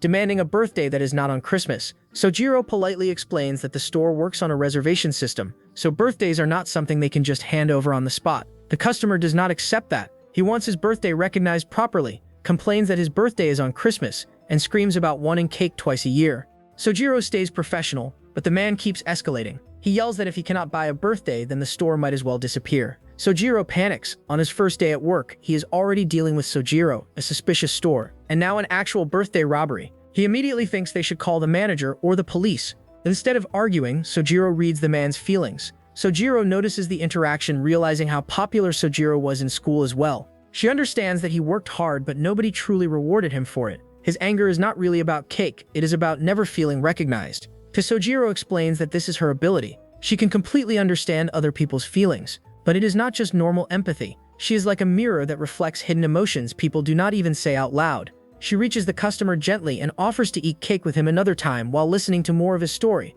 That is all it takes. The man calms down, he leaves, but not before reminding her about the cake promise. Sojiro watches silently, realizing Satori's mind reading is not just a party trick. It actually works. Satori then turns back to Sojiro and thanks him for trying to protect her earlier. She smiles warmly and says she was glad. Sojiro gets embarrassed and tells her not to bring it up, but Satori keeps smiling and tells him he has really grown up. Then she steps close, raises her hand near him, and says he has changed a lot too. Sojiro jokes back, asking if she means he got cuter. Sojiro answers like she actually agrees, and Sojiro awkwardly accepts it. Then Sojiro notices the little eye-like creature attached near Sojiro's chest. She asks what it is. Sojiro explains that someone gave it to him, though he does not really know what it is. The eye creature pops up and runs off. Sojiro realizes that this guy is always connected to tiny strange things. Sojiro tells it to come back before his shift ends. Sojiro then brings up the strap from the past. She explains that she was wrong about it back then. The strap had already been thrown away by Obayashi. Obayashi had apparently said that if Sojiro did not mind taking trash, then Sojiro could have it. Sojiro realizes the old misunderstanding. Sojiro gives the repaired strap back to him and apologizes for not telling him sooner. Sojiro asks why she never said anything. Sojiro admits he gets nervous talking to girls. Sojiro looks at the strap, fixes it up, and says it is all better now. Then he tells Sotori to give it back to Obayashi. If Obayashi does not want it again, Sojiro says he will take it and make it happy. Sojiro accepts that with a quiet smile. Then the memory closes. In the present, Sojiro says something like that may or may not have happened. Sojiro then tells him that if he talks like that, he will never get a girlfriend. Sojiro casually tells her that he already made one. Sojiro freezes for a second, then smiles brightly and congratulates him. She says she is happy for him, while Sojiro tells her that she is not actually his ex-girlfriend. She asks what kind of girl his girlfriend is. Sojiro answers that the girl attends the same high school as her. Sojiro adds that his girlfriend is true to herself and uplifting to be around. Sotori smiles, but there is something hidden under the smile. Sotori smiles, but there is something hidden under the smile. Sotori is a liar. She hides her true feelings behind flirty smiles and pleasant sales pitches. Even now, while smiling, she is not saying everything she feels. She reaches her hand towards Sojiro. Sojiro notices and starts to say her name. Their hands touch. Something sparks. Everything goes black for a moment. Then Sojiro wakes up looking at Sotori's body from the wrong angle. He realizes the voice he hears is his own, but it is coming from the wrong place. Sotori is now in Sojiro's body. Sojiro is now in Sotori's body. Sotori, using Sojiro's body, looks down at him and says that if he trusts Satoga and Sotori, he will suffer. Sojiro realizes this is bad immediately. Sotori points out that Sojiro makes unwanted things happy, right? Sojiro tells her that is not good, and she admits she will be gentle with her own body. Then she tries to move in Sojiro's body and instantly loses control. Because Sojiro's body is taller and heavier than hers, she cannot balance properly. She stumbles forward, spreads out dramatically, and crashes down hard. Sojiro, stuck in Sojiro's body, watches her fall and realizes she was bluffing. He calls her out for lying. Sojiro, now flat on the floor in Sojiro's body, says Sojiro's body is too heavy and that all the blood is rushing to her head. She starts fainting. Sojiro is back in his own body, standing in the shop with his hands pressed together like he just survived a cursed customer service training module. Sojiro is back in her own body too, smiling calmly as if the body swap disaster was just a minor inconvenience. Sojiro focuses her mind and steadies herself. Sojiro watches her, still confused by how casually she is handling this. She admits that Sojiro's body was hard to control, and she never expected her hidden technique to be sealed away in such a weird way. Sojiro tries to make sense of the situation, but Sojiro starts commenting on his body in a very blunt way. She says no normal girl could handle something that ridiculously huge. Sojiro immediately thinks there is one girl who probably could. Of course, he is thinking about Asuka. Sojiro starts explaining his body with the worst possible wording, comparing it to something that belongs in over-the-top adult manga. Satori calmly listens, but the moment he starts getting too graphic, she stops him before his mouth commits more crimes. Satori then smiles and says she is grateful for everything that has happened between them. Sojiro is already suspicious, but before he can properly react, Satori begins using the body knowledge she gained from the swap to tease him.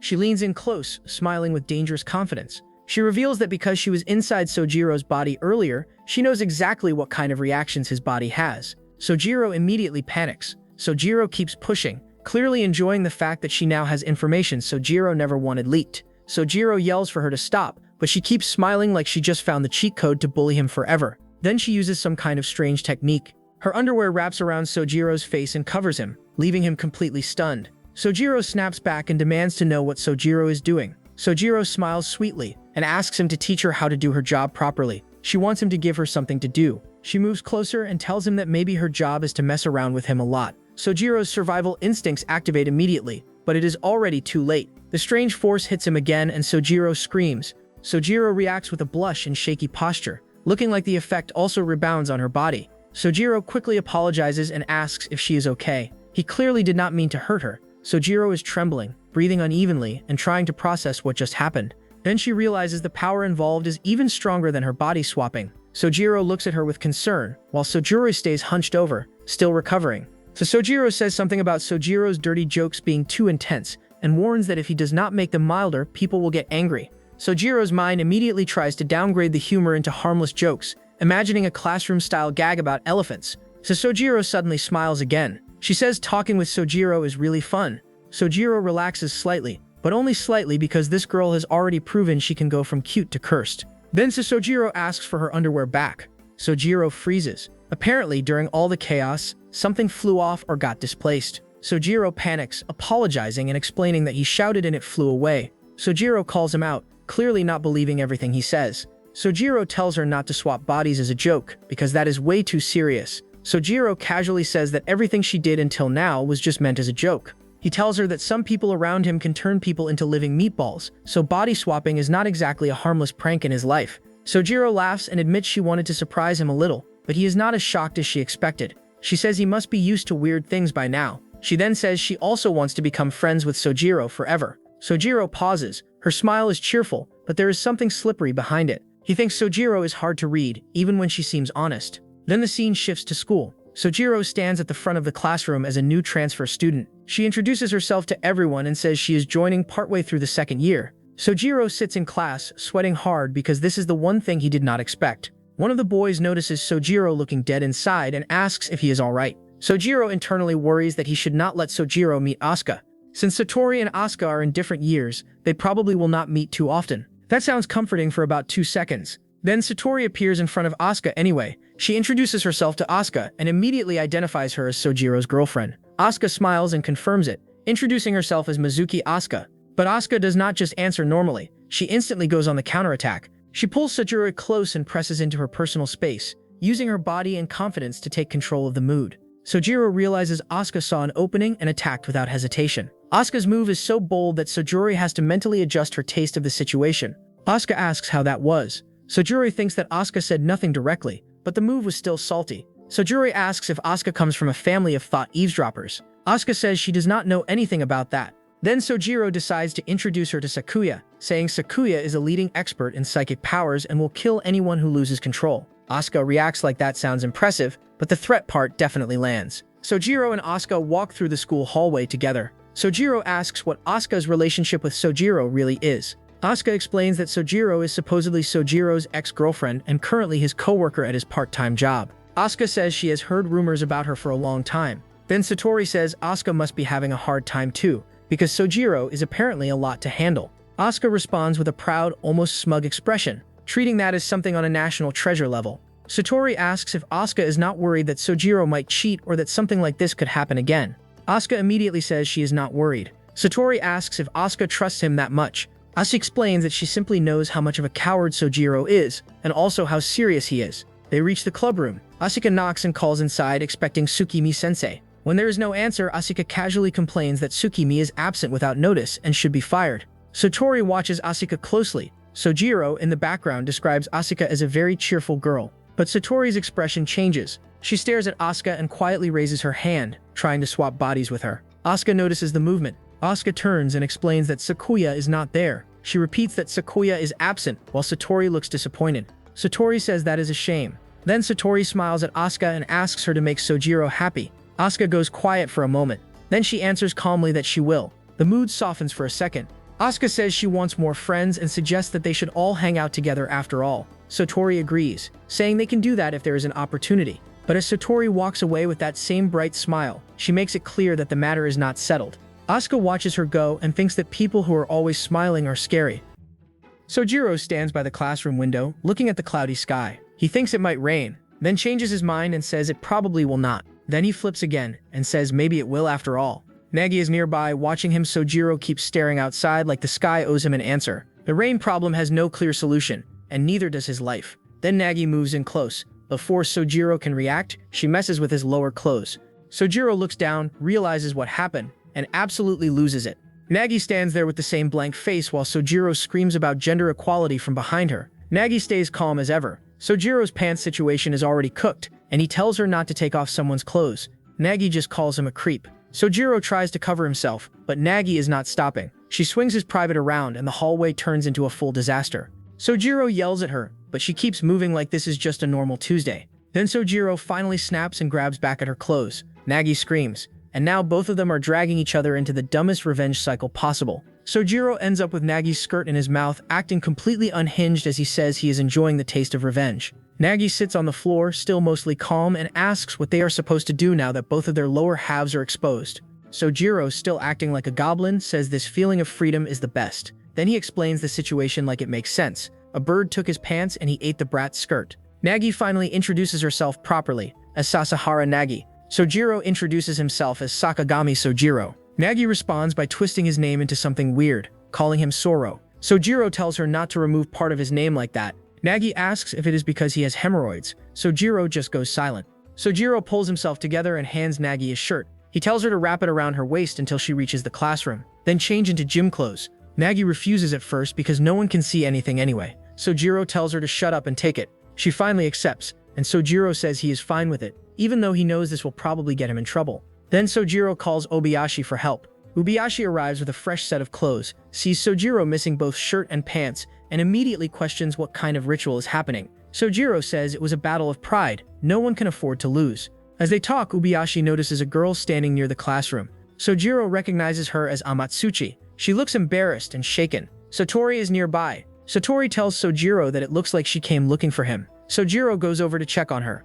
Sojiro asks whether being near Satori affects how people feel. Amatsuchi admits that after everything they have seen, that is possible. Amatsuchi then thanks Sojiro for lending her his shirt. He says he thought he would not get it back. Satori sees this and reacts like she has been emotionally attacked. Sojiro thinks that Amatsuchi is completely different from Nagi. She is mature, polite, and actually apologizes. But then Amatsuchi asks the real question. She asks whether Sojiro forcibly took off Nagi's skirt and underwear. Sojiro freezes but then casually confirms that he took them off. Amatsuchi immediately says that is not a good thing. Sojiro bends forward and apologizes hard. He says he is very sorry and admits he should not have done that. But Satori cuts in and asks what Amatsuchi actually wants from him in the end. Amatsuchi explains that when she asked Nagi about it, Nagi only said she was undressed by this person. Since Nagi does not say what she is thinking very often, Amatsuchi thinks they have to figure out the real issue. Sojiro hides her worries and true feelings, so they need to avoid problems before they hit her. Sojiro hears this and starts trembling. Her face twists, and her eyes change. She says Amatsuchi is a good girl.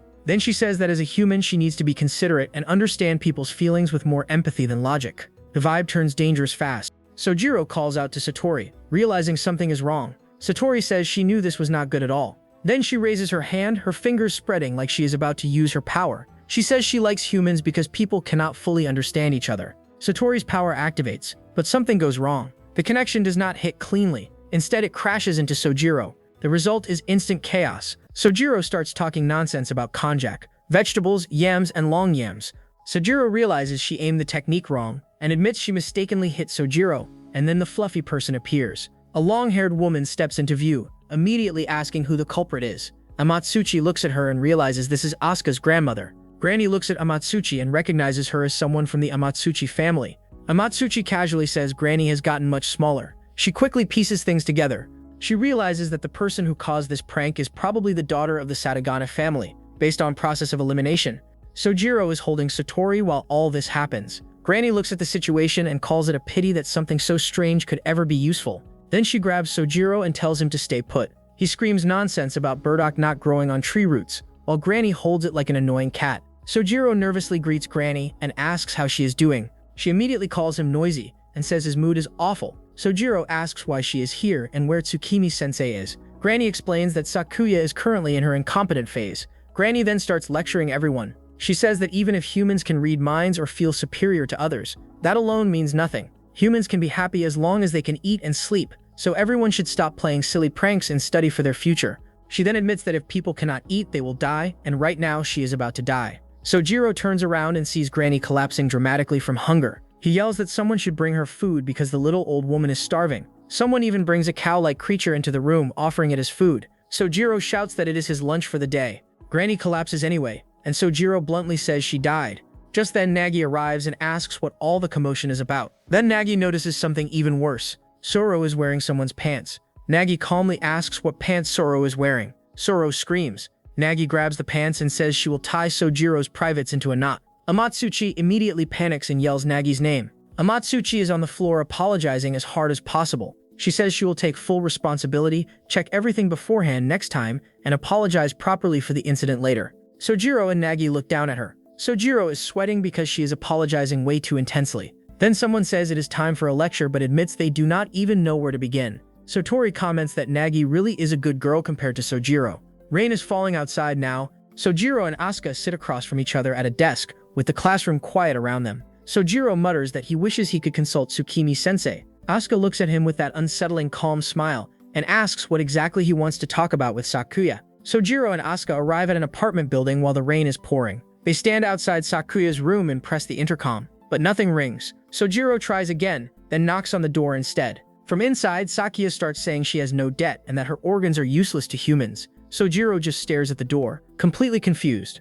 Asuka calls out to Sakuya, and Sojiro asks what she is even talking about. Sakuya finally cracks the door open. Sojiro does not hesitate and forces his way in. Inside, Sakuya recognizes them and casually invites them in, acting like she did not just sound like a person hiding from loan sharks and organ resellers. Sojiro and Asuka enter her room, and the place is a disaster. Sakuya lies around casually and asks what business they have with her today. Sojiro explains the situation with Sakugane Satori. Sakuya listens and quickly says the daughter of the Sakugane family is acting suspiciously. Then she adds that the same thing applies to Asuka too, before complaining that young people these days are strange. Sojiro reacts like that insult should not be taken so positively, but Sakuya says that even if young people are idiots, that proves the previous generation worked hard enough to let them survive.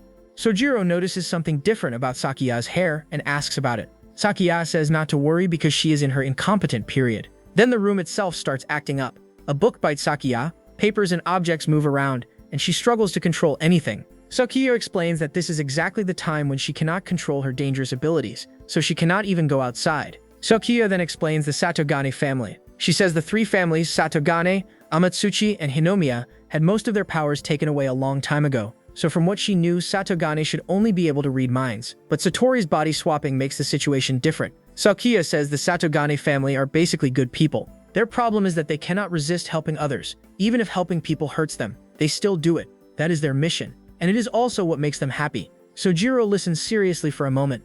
Then he looks around the room and immediately thinks Sakuya's room is way too dirty. Sakuya insists the room is not dirty, and says this setup is perfect for her. Sojiro does not buy it. She even points out mushrooms growing in the corner and says it saves money on food. Sojiro and Asuka decide it is time to leave. Sakuya tells them to come again anytime. Sojiro walks out with the exhausted expression of a man who just survived a wisdom lecture inside a landfill. Outside, Asuka says she is getting sleepy. Sojiro asks what she plans to do next. Since Asuka came by bicycle, they decide to part ways there. Sojiro starts walking home in the rain with his umbrella. He checks the street and notices someone ahead. It is Satori. She is soaked from the rain, trying to protect herself with a jacket instead of an umbrella. Sojiro calls out to her, surprised to see her there. Sojiro greets him casually. Sojiro asks where her umbrella is, and she explains that she gave it to a strange ninja-looking person. Sojiro tells her she should at least buy one from a convenience store. Sojiro admits that is exactly what she was thinking. Sojiro pulls out a folding umbrella and offers it to her. Sojiro takes it, then teases him by asking if they are not going to share a love umbrella.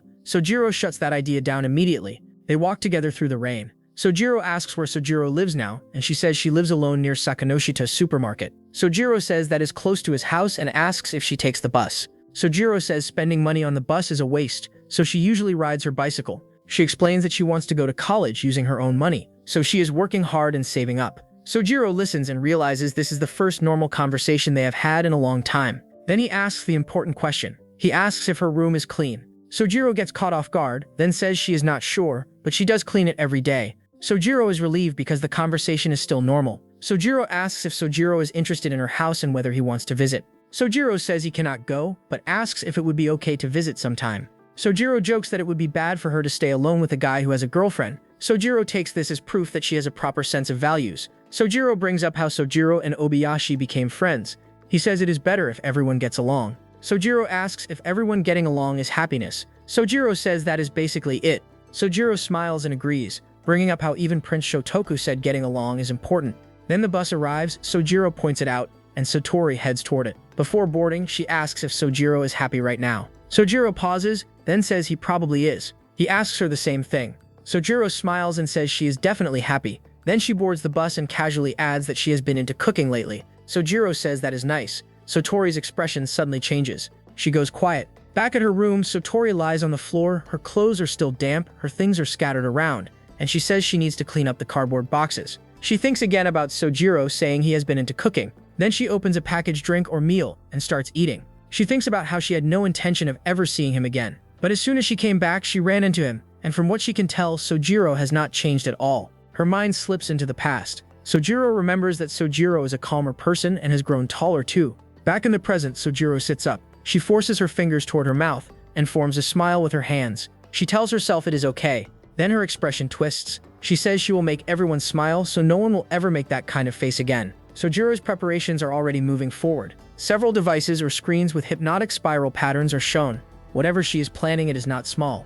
Henja appears outside in the rain, standing with confidence. She says this is the power of the Satogane spreading quickly. She wonders if they are trying to brainwash all of humanity, but then she says she cannot feel any ill intent from it. She thinks Tsukimi probably has not noticed because Tsukimi only reacts to malice against the people she wants to protect. Since this plan does not come from hatred, it slips through. Hunja decides that either way, the holder of the Satogane power is strange, and no matter how much that person tries, Hunja believes she will be the one who benefits. Then her smile turns sharp. She says she does not care how things turn out. At the very least, she wants to be entertained by the rare species. Hunja laughs in the rain, surrounded by cardboard and strange equipment. She calls the rain awful, then calls her cardboard shelter a house of love. Sojiro is sitting in the classroom, casually pushing a safety pin through her ear, giving herself some homemade piercings. Sojiro hears her react in pain and looks over, completely confused. He asks what she is even doing, because stabbing yourself with stationery is not usually part of homeroom. Sojiro turns toward him with a smile and calls him by name. Then she asks if he hates her.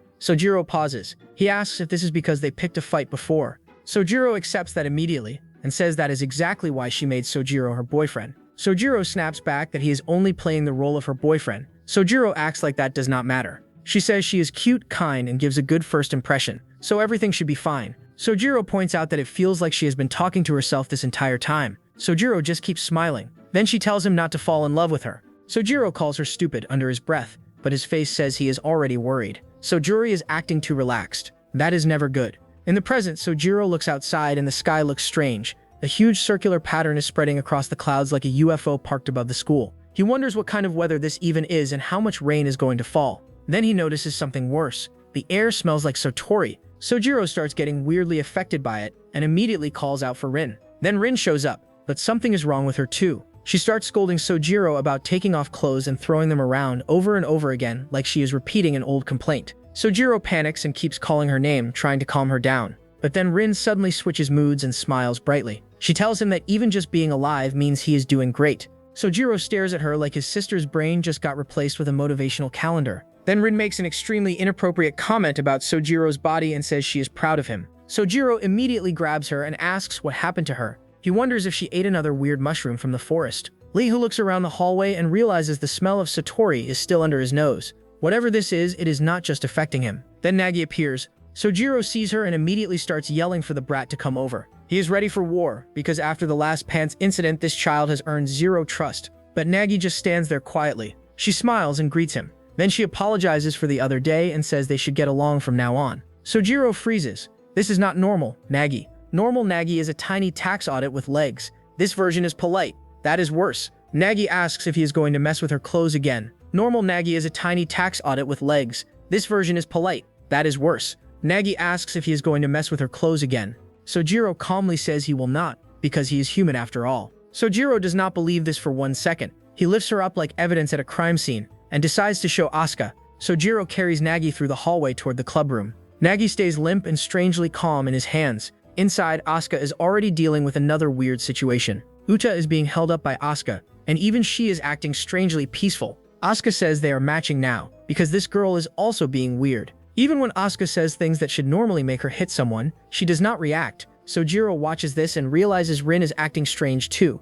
Nagi is acting strange. Everyone is suddenly way too nice. Asuka says peace is the best thing in the world, but even she knows this is suspicious. Sojiro points out that the brat also has not tried to tie his weird balls into a knot. Asuka tells him to shut up. Then the mood shifts. Asuka looks serious and says this is probably caused by Satori. Since Sakuya is currently useless, Asuka says she will purge Satori herself. She tells Sojiro they are going. Sojiro follows, still holding Nagi, while the situation keeps getting worse. They head outside and reach the rooftop. Satori is waiting there. She turns towards Sojiro and Asuka and says she came to educate them. Asuka asks what is wrong with her. Sojiro smiles and says that people like them who do bad things normally get beaten up by Sakuya. But since Sakuya is not available right now, Sojiro says she has free time, so she will do it instead. Sojiro asks if she did something hypnotic. Sojiro does not deny the atmosphere around them. Instead, she starts talking about words, tribes, and the future. She explains that some groups do not have a word for future, so they cannot properly imagine that concept. She says words are created to express concepts, but Sojiro argues that concepts come before words. Sojiro says the important thing is that the image of a word changes depending on the person and the environment. Sojiro tries to follow her logic, but the whole lecture feels like a TED Talk given by someone planning a felony. Sojiro launches something at Asuka. Asuka reacts instantly. She blocks or deflects the attack with a sharp movement, stopping it before it can fully hit her. The impact snaps through the air, and Satori notices that Asuka is not reacting like everyone else. Satori casually asks Sojiro if he has line, acting like she is switching to flirting in the middle of a battle. Asuka immediately catches that and asks if Satori is trying to sleep with him. Satori acts innocent, saying she would not make him feel that way, but her eye changes and she looks directly at Asuka. Then Satori asks the real question, why is Asuka acting normal? She says someone like Asuka should not make much difference anyway. The insult lands, but Asuka does not fold. Instead, Asuka calmly announces that she is going to beat Satori up and make her suffer in a humiliating way. Sojiro immediately steps in and tells Asuka to wait. He tells Satori he does not know what she is planning, but she has a better chance of winning if she talks instead of fights. Satori laughs, then she reveals she expected something like this might happen, so she picked up a pet to protect herself. Behind her, the pet appears. It is Negi, but huge, way bigger than before. It looks like a giant goofy cat-shaped thing, floating above them like the world's strangest mascot Apocalypse. Sojiro instantly recognizes it and calls out to Neki. The giant creature looms overhead. Its huge body casts a shadow across the rooftop.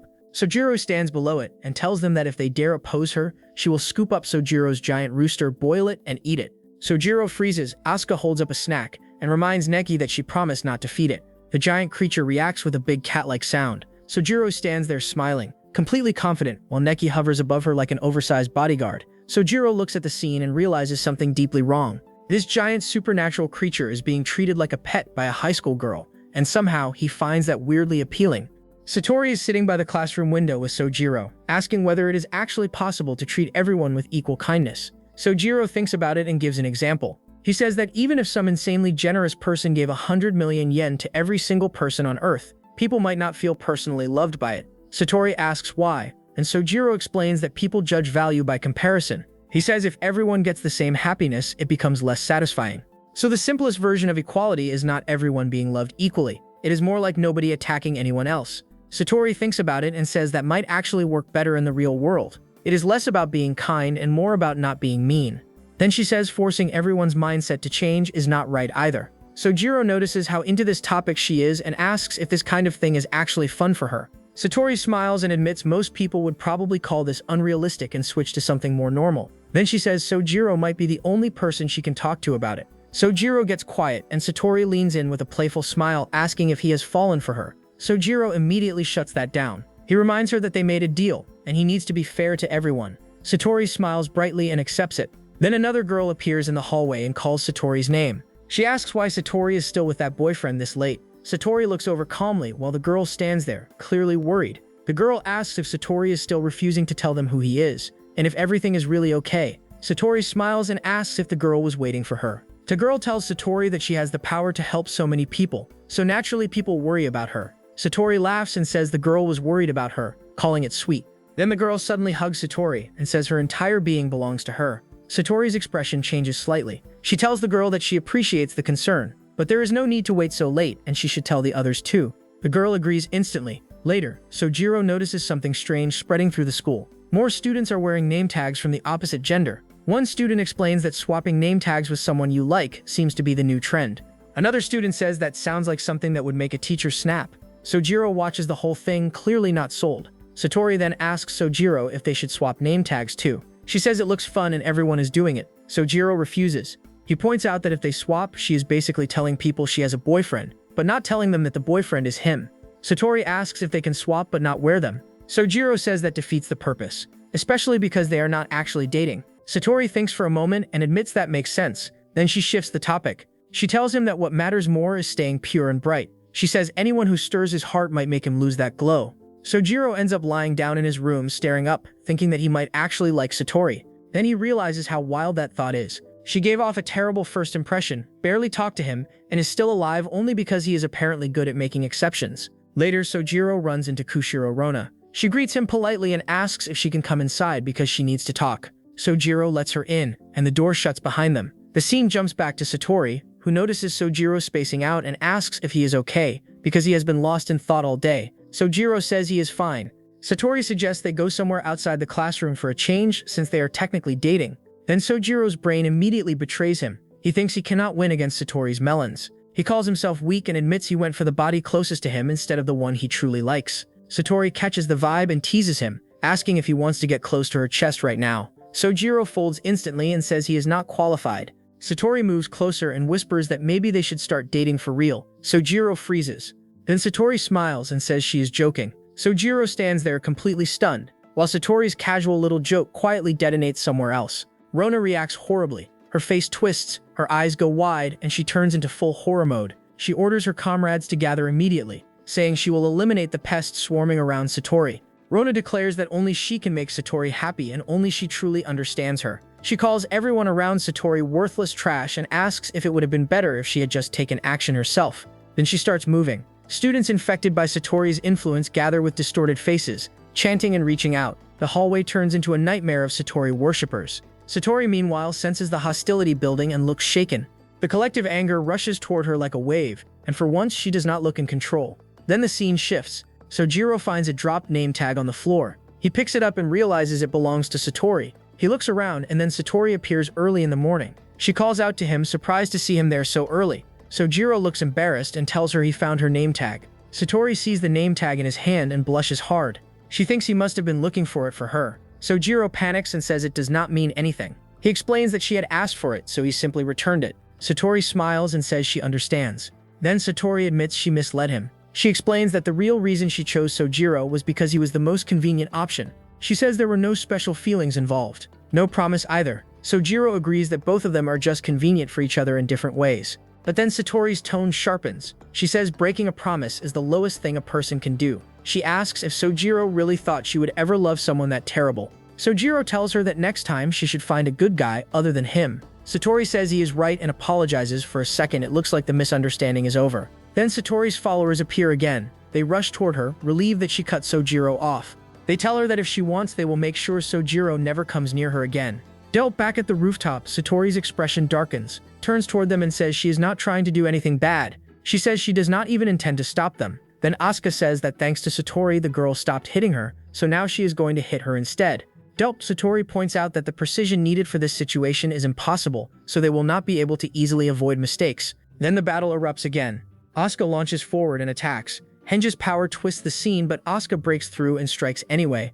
Asuka says justice has been served, while Sojiro immediately denies it. Asuka tells her that is not right and that Satori needs to stop. Asuka argues that in this world, violence is now called justice. Satori gives up on her world domination plans. Asuka tells her to get rid of Henja and her monster, but Satori makes an excuse to do it tomorrow. Asuka grabs Sojiro and takes her leave from the roof. After another eventful day at his house, Sojiro appears on the roof to confront Satori again. He begs her to let him play with her melons, but Satori reminds him that this counts as cheating. She tells him how much he has changed since the old days. Sojiro also tells Satori that she isn't a person who hurts people for her own good. He is sure that if she messes up, Sakuya will step in and take care of her. He has decided to trust her, so he hopes she won't let him down. Satori smiles, aware that now she has to live up to his expectations. Henja pops up behind Satori and tells her how boring all of this is. She reminds Satori that she lent her power for her entertainment only. Food and power will come to her eventually, but she lives like a homeless person because she finds joy in such acts. She grabs Sojiro in her tentacles and tells Satori to choose between him or someone else. If she chooses Sojiro, she will make her invincible, and if she chooses humanity, she will take away Sojiro's eyes. Henja separates the world from Satori, demonstrating her true power. She tells her that she will split Sojiro into two if she refuses to make a decision. Satori can either choose the man she cares about or some useless human being she doesn't even know. The choice is all hers. Satori is still standing in front of the choice. Henja asks her what matters more, the life of someone important to her or the lives of many people. Satori freezes. The pressure hits her all at once. Her eyes shake and she can barely move. Henja tells her to choose, but Satori's mind immediately goes back to the past. Back then, Satori chose other people over Sojiro. She directed their malice away from him, thinking she was protecting him. But in the end, that choice only made Sojiro sad. Satori remembers how she could not carry the weight of everyone's obsessive admiration anymore, so she ran away from school. She says she chose neither side, not Sojiro, not everyone else, just escape. Satori explains that her ability is not exactly mind reading. It is more like sensing feelings perfectly, and when she realized she had something no one else did, she decided to use it to make people happy. But looking back now, she admits she failed. She did not make anyone happy. She understands people's feelings without missing anything. But she also realizes that happiness is relative. People feel happiness by comparing it with someone else's misfortune. So instead of trying to increase happiness, she thought reducing the malice people direct at each other would be enough. But now even that has failed. Henja laughs in front of her, and Satori realizes her old answer is not enough anymore. Back then, she chose to protect herself. This time, she says she will protect everyone. Henja laughs harder and asks how long she plans to sit there thinking. It threatens to turn everything upside down if she does not decide soon. Satori sits on the rooftop railing, calm but clearly cornered. Sojiro calls out to her. Satori looks down at him and speaks gently. She says she honestly enjoyed their time after school. She enjoyed talking with him. Then she reaches out and apologizes for breaking his name tag. She says she is glad she chose him. Sojiro realizes what she is doing. Satori lets herself fall backward from the rooftop. Sojiro reacts instantly. He reaches out and calls for Eyeball-chan to help him. The eye power activates and Sojiro launches forward after her. Henja understands that Sojiro's helping hand never reached anyone this time. Henja asks what he plans to do now, since he alone cannot brainwash all of humanity, and he can use the eye's power to run away. Sojiro turns back with a sharp look and makes it clear he is not running anywhere. Henja grins. It says that despite everything, Tsukimi still has not appeared, and wonders if she is stuck in her incompetent state. Then it laughs and says Sojiro is way more entertaining than Satori. Sojiro charges forward with his third leg shining. Henja notices the speed immediately. Satori realizes Sojiro is using the eye to strengthen his body. Sojiro comes in with a direct strike, and Henja prepares to block, saying it will use the back of the blade. But Sojiro crashes into it hard. Dojuro. The impact sends them both down, and Sojiro ends up pinning Henja in a freaky position. She is stunned, confused, and clearly not happy about how the hit landed. She tries to recover, but Sojiro keeps pushing. Henja complains that the situation makes no sense, and Sojiro says they are not done yet. Then the whole scene gets even more ridiculous. Sojiro keeps pressing the advantage, but Henja starts reacting in a way that makes the entire fight feel cursed. Sojiro finally pulls back and asks if that is enough. Henja is exhausted, but still alive. Satori appears nearby, drenched and tired. Sojiro notices and asks why Satori is wet too. She says it is a long story. Henja is still lying on the ground, frustrated. It says the Satogan power should not be able to handle physical attacks, but somehow Satori survived.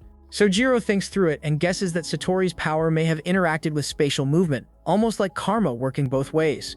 Henja also realizes that if Satori is still alive, then the situation might just reset back to square one. She laughs and asks if Sojiro really thinks it has been defeated. She says she is not losing in her current state. Then she reveals that she has more than one kind of power. She says she has a fraction of Hinamiya, Amatsuchi, and Satogan abilities.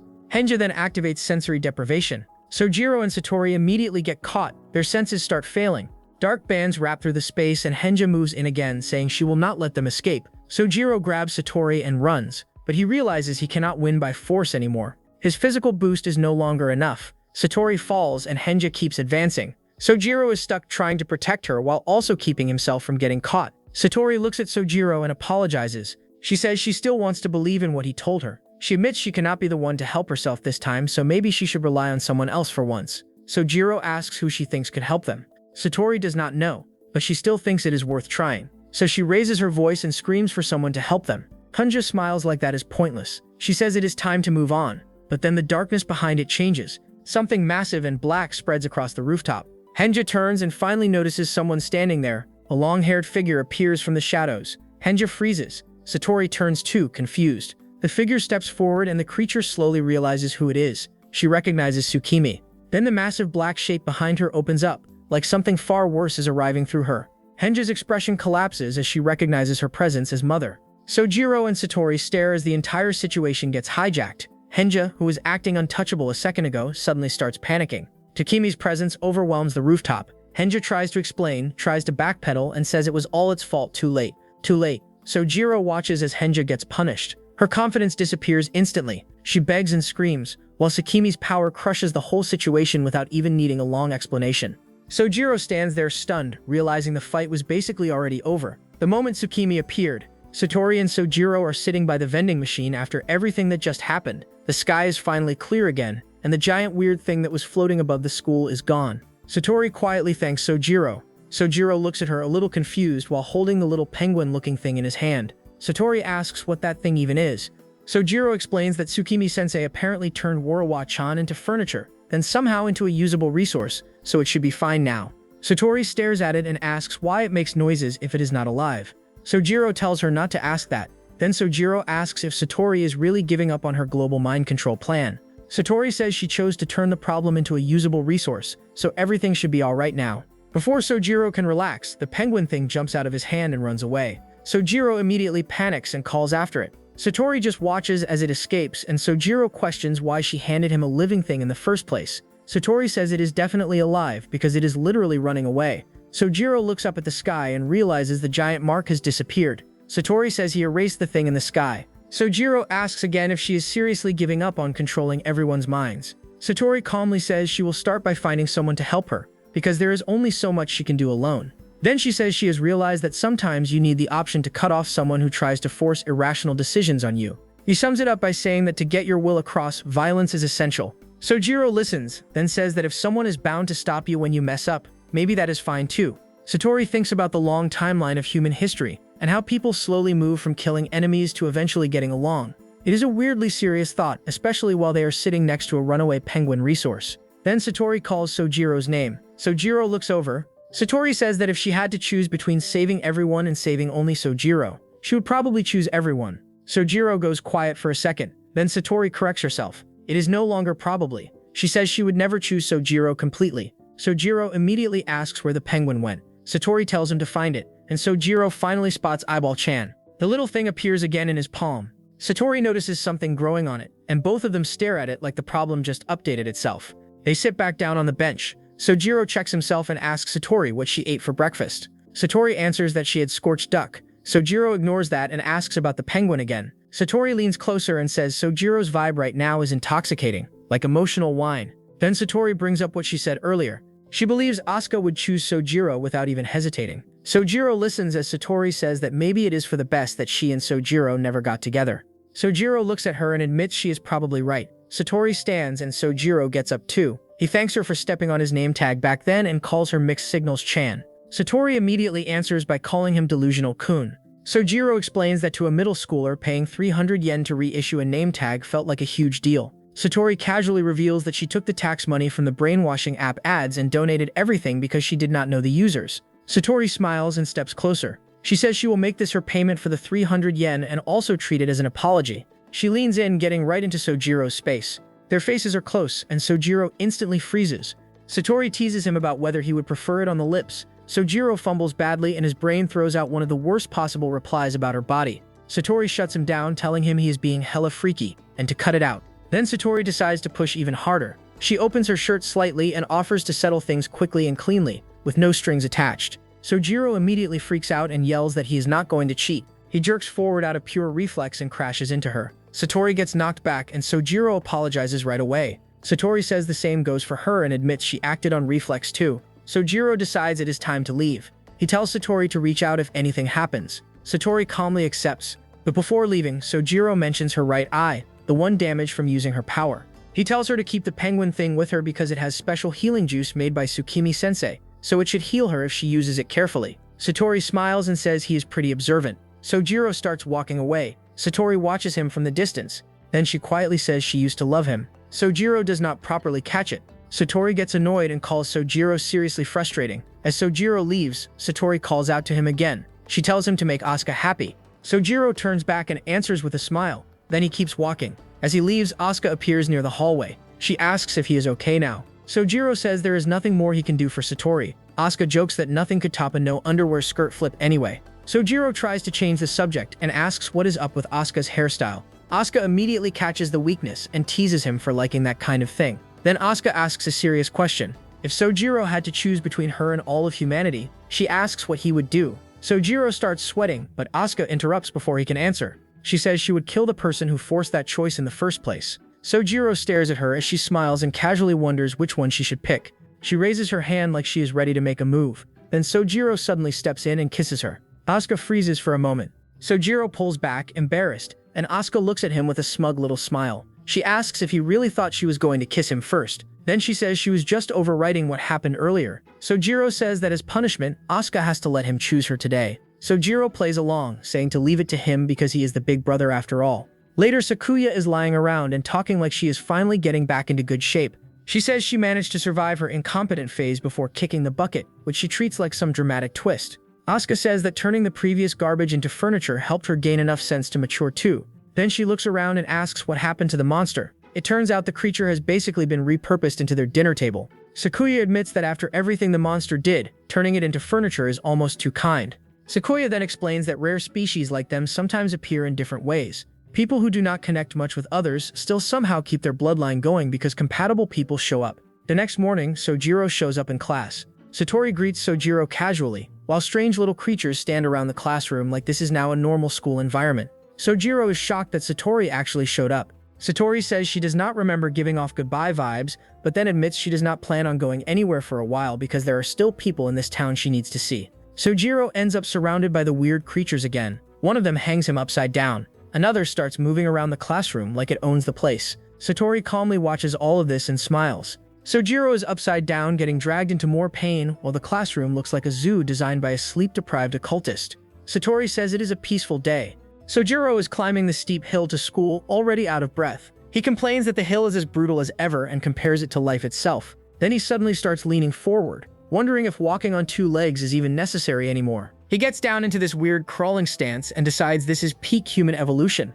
He wonders if she is ready to add little Sojiros and Asukas to the world, but Asuka tells him not to worry because the world now sells arm-sized rubber products, so society is clearly already beyond saving. Asuka says people get flamed no matter what they do these days, but she still does not look convinced. They keep walking up the hill together. Asuka says no one is even watching them. Sojiro immediately doubts that because after everything they have seen, assuming privacy is just rookie behavior. Then something feels off. Asuka stops and looks around. Sojiro notices and asks if something is wrong. She stays quiet for a moment, staring ahead like she sensed something. Then she decides it is nothing. The scene shifts to the classroom. Movet looks exhausted and the others notice. Someone points out that she looks tired and Mo explains that she has been hearing strange voices lately. She wonders if it might be ghosts. And right on cue, a weird little ghost-looking thing floats behind her, saying the kind of nonsense that should get it sealed in a jar immediately. Yute explains that according to Tsukimi-sensei, these spirits are only taking back what used to belong to them. But even with that explanation, the whole thing is still annoying.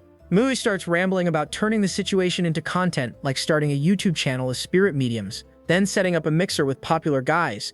Yutak watches her and immediately clocks the real problem. The spirits are useless, freaky, and broke. They just want to hit people and take money. Mui keeps spiraling and admits she sometimes fantasizes about being treated roughly when she gets home. Nagi reacts like she has had enough and threatens to beat sense into her so badly that men will stop bothering her. Nagi actually seems flattered by that. She blushes and says Yute has good qualities, even if she is like this. Then Mo realizes Nagi and Yute are gone. The others look around confused. A small spirit outside the window suddenly flies away. The girls notice it, but it disappears into the sky before anyone can do anything. The little eyeball thing says some things in this world are beyond their understanding. Then we switch to Sakuya and Satori. Sakuya says she has already explained multiple times that their power is basically pointless unless they use it properly. She says they could take over the world in one night, but only if they stop treating their abilities like party tricks. Sakuya says she will not complain if Satori can get past Asuka and brainwash Sojiro for one night, then use him for all he has. Rona immediately freaks out at the idea of Satori being with a monkey like Sojiro. Before the scene can get even dumber, the mood shifts. A strange creature appears again, crawling out in that disturbing body with the single eye above it. A woman calmly addresses it, and the creature says a visitor has come for it even in this state. It admits it cannot even offer a drop of blood, but tells the visitor to relax. The girl says every rare species except its own Nakonka lineage has the power to overcome death itself. It says a shard of someone's life might save it.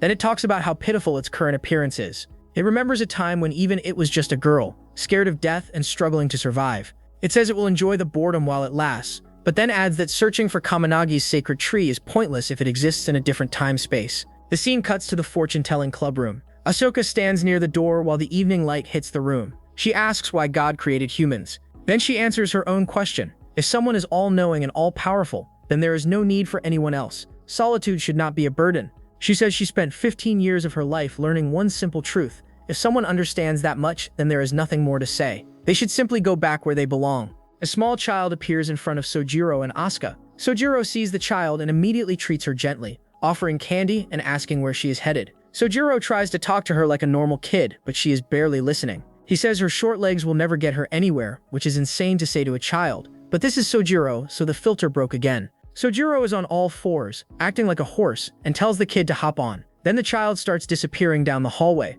Sojiro notices a strange glowing ring-like mark and realizes he saw the ghost of a little kid. He immediately grabs Asuka from behind in fear. Asuka looks annoyed and says he looks scarier than the ghost. Asuka calls Sojiro Papa as a joke, and he loses his marbles. Sojiro tells her to take responsibility and marry him, calling her Mama. Asuka snaps back that the situation has not even happened yet. Then the vision shifts into a possible future. A grown Sojiro appears, leaning over them.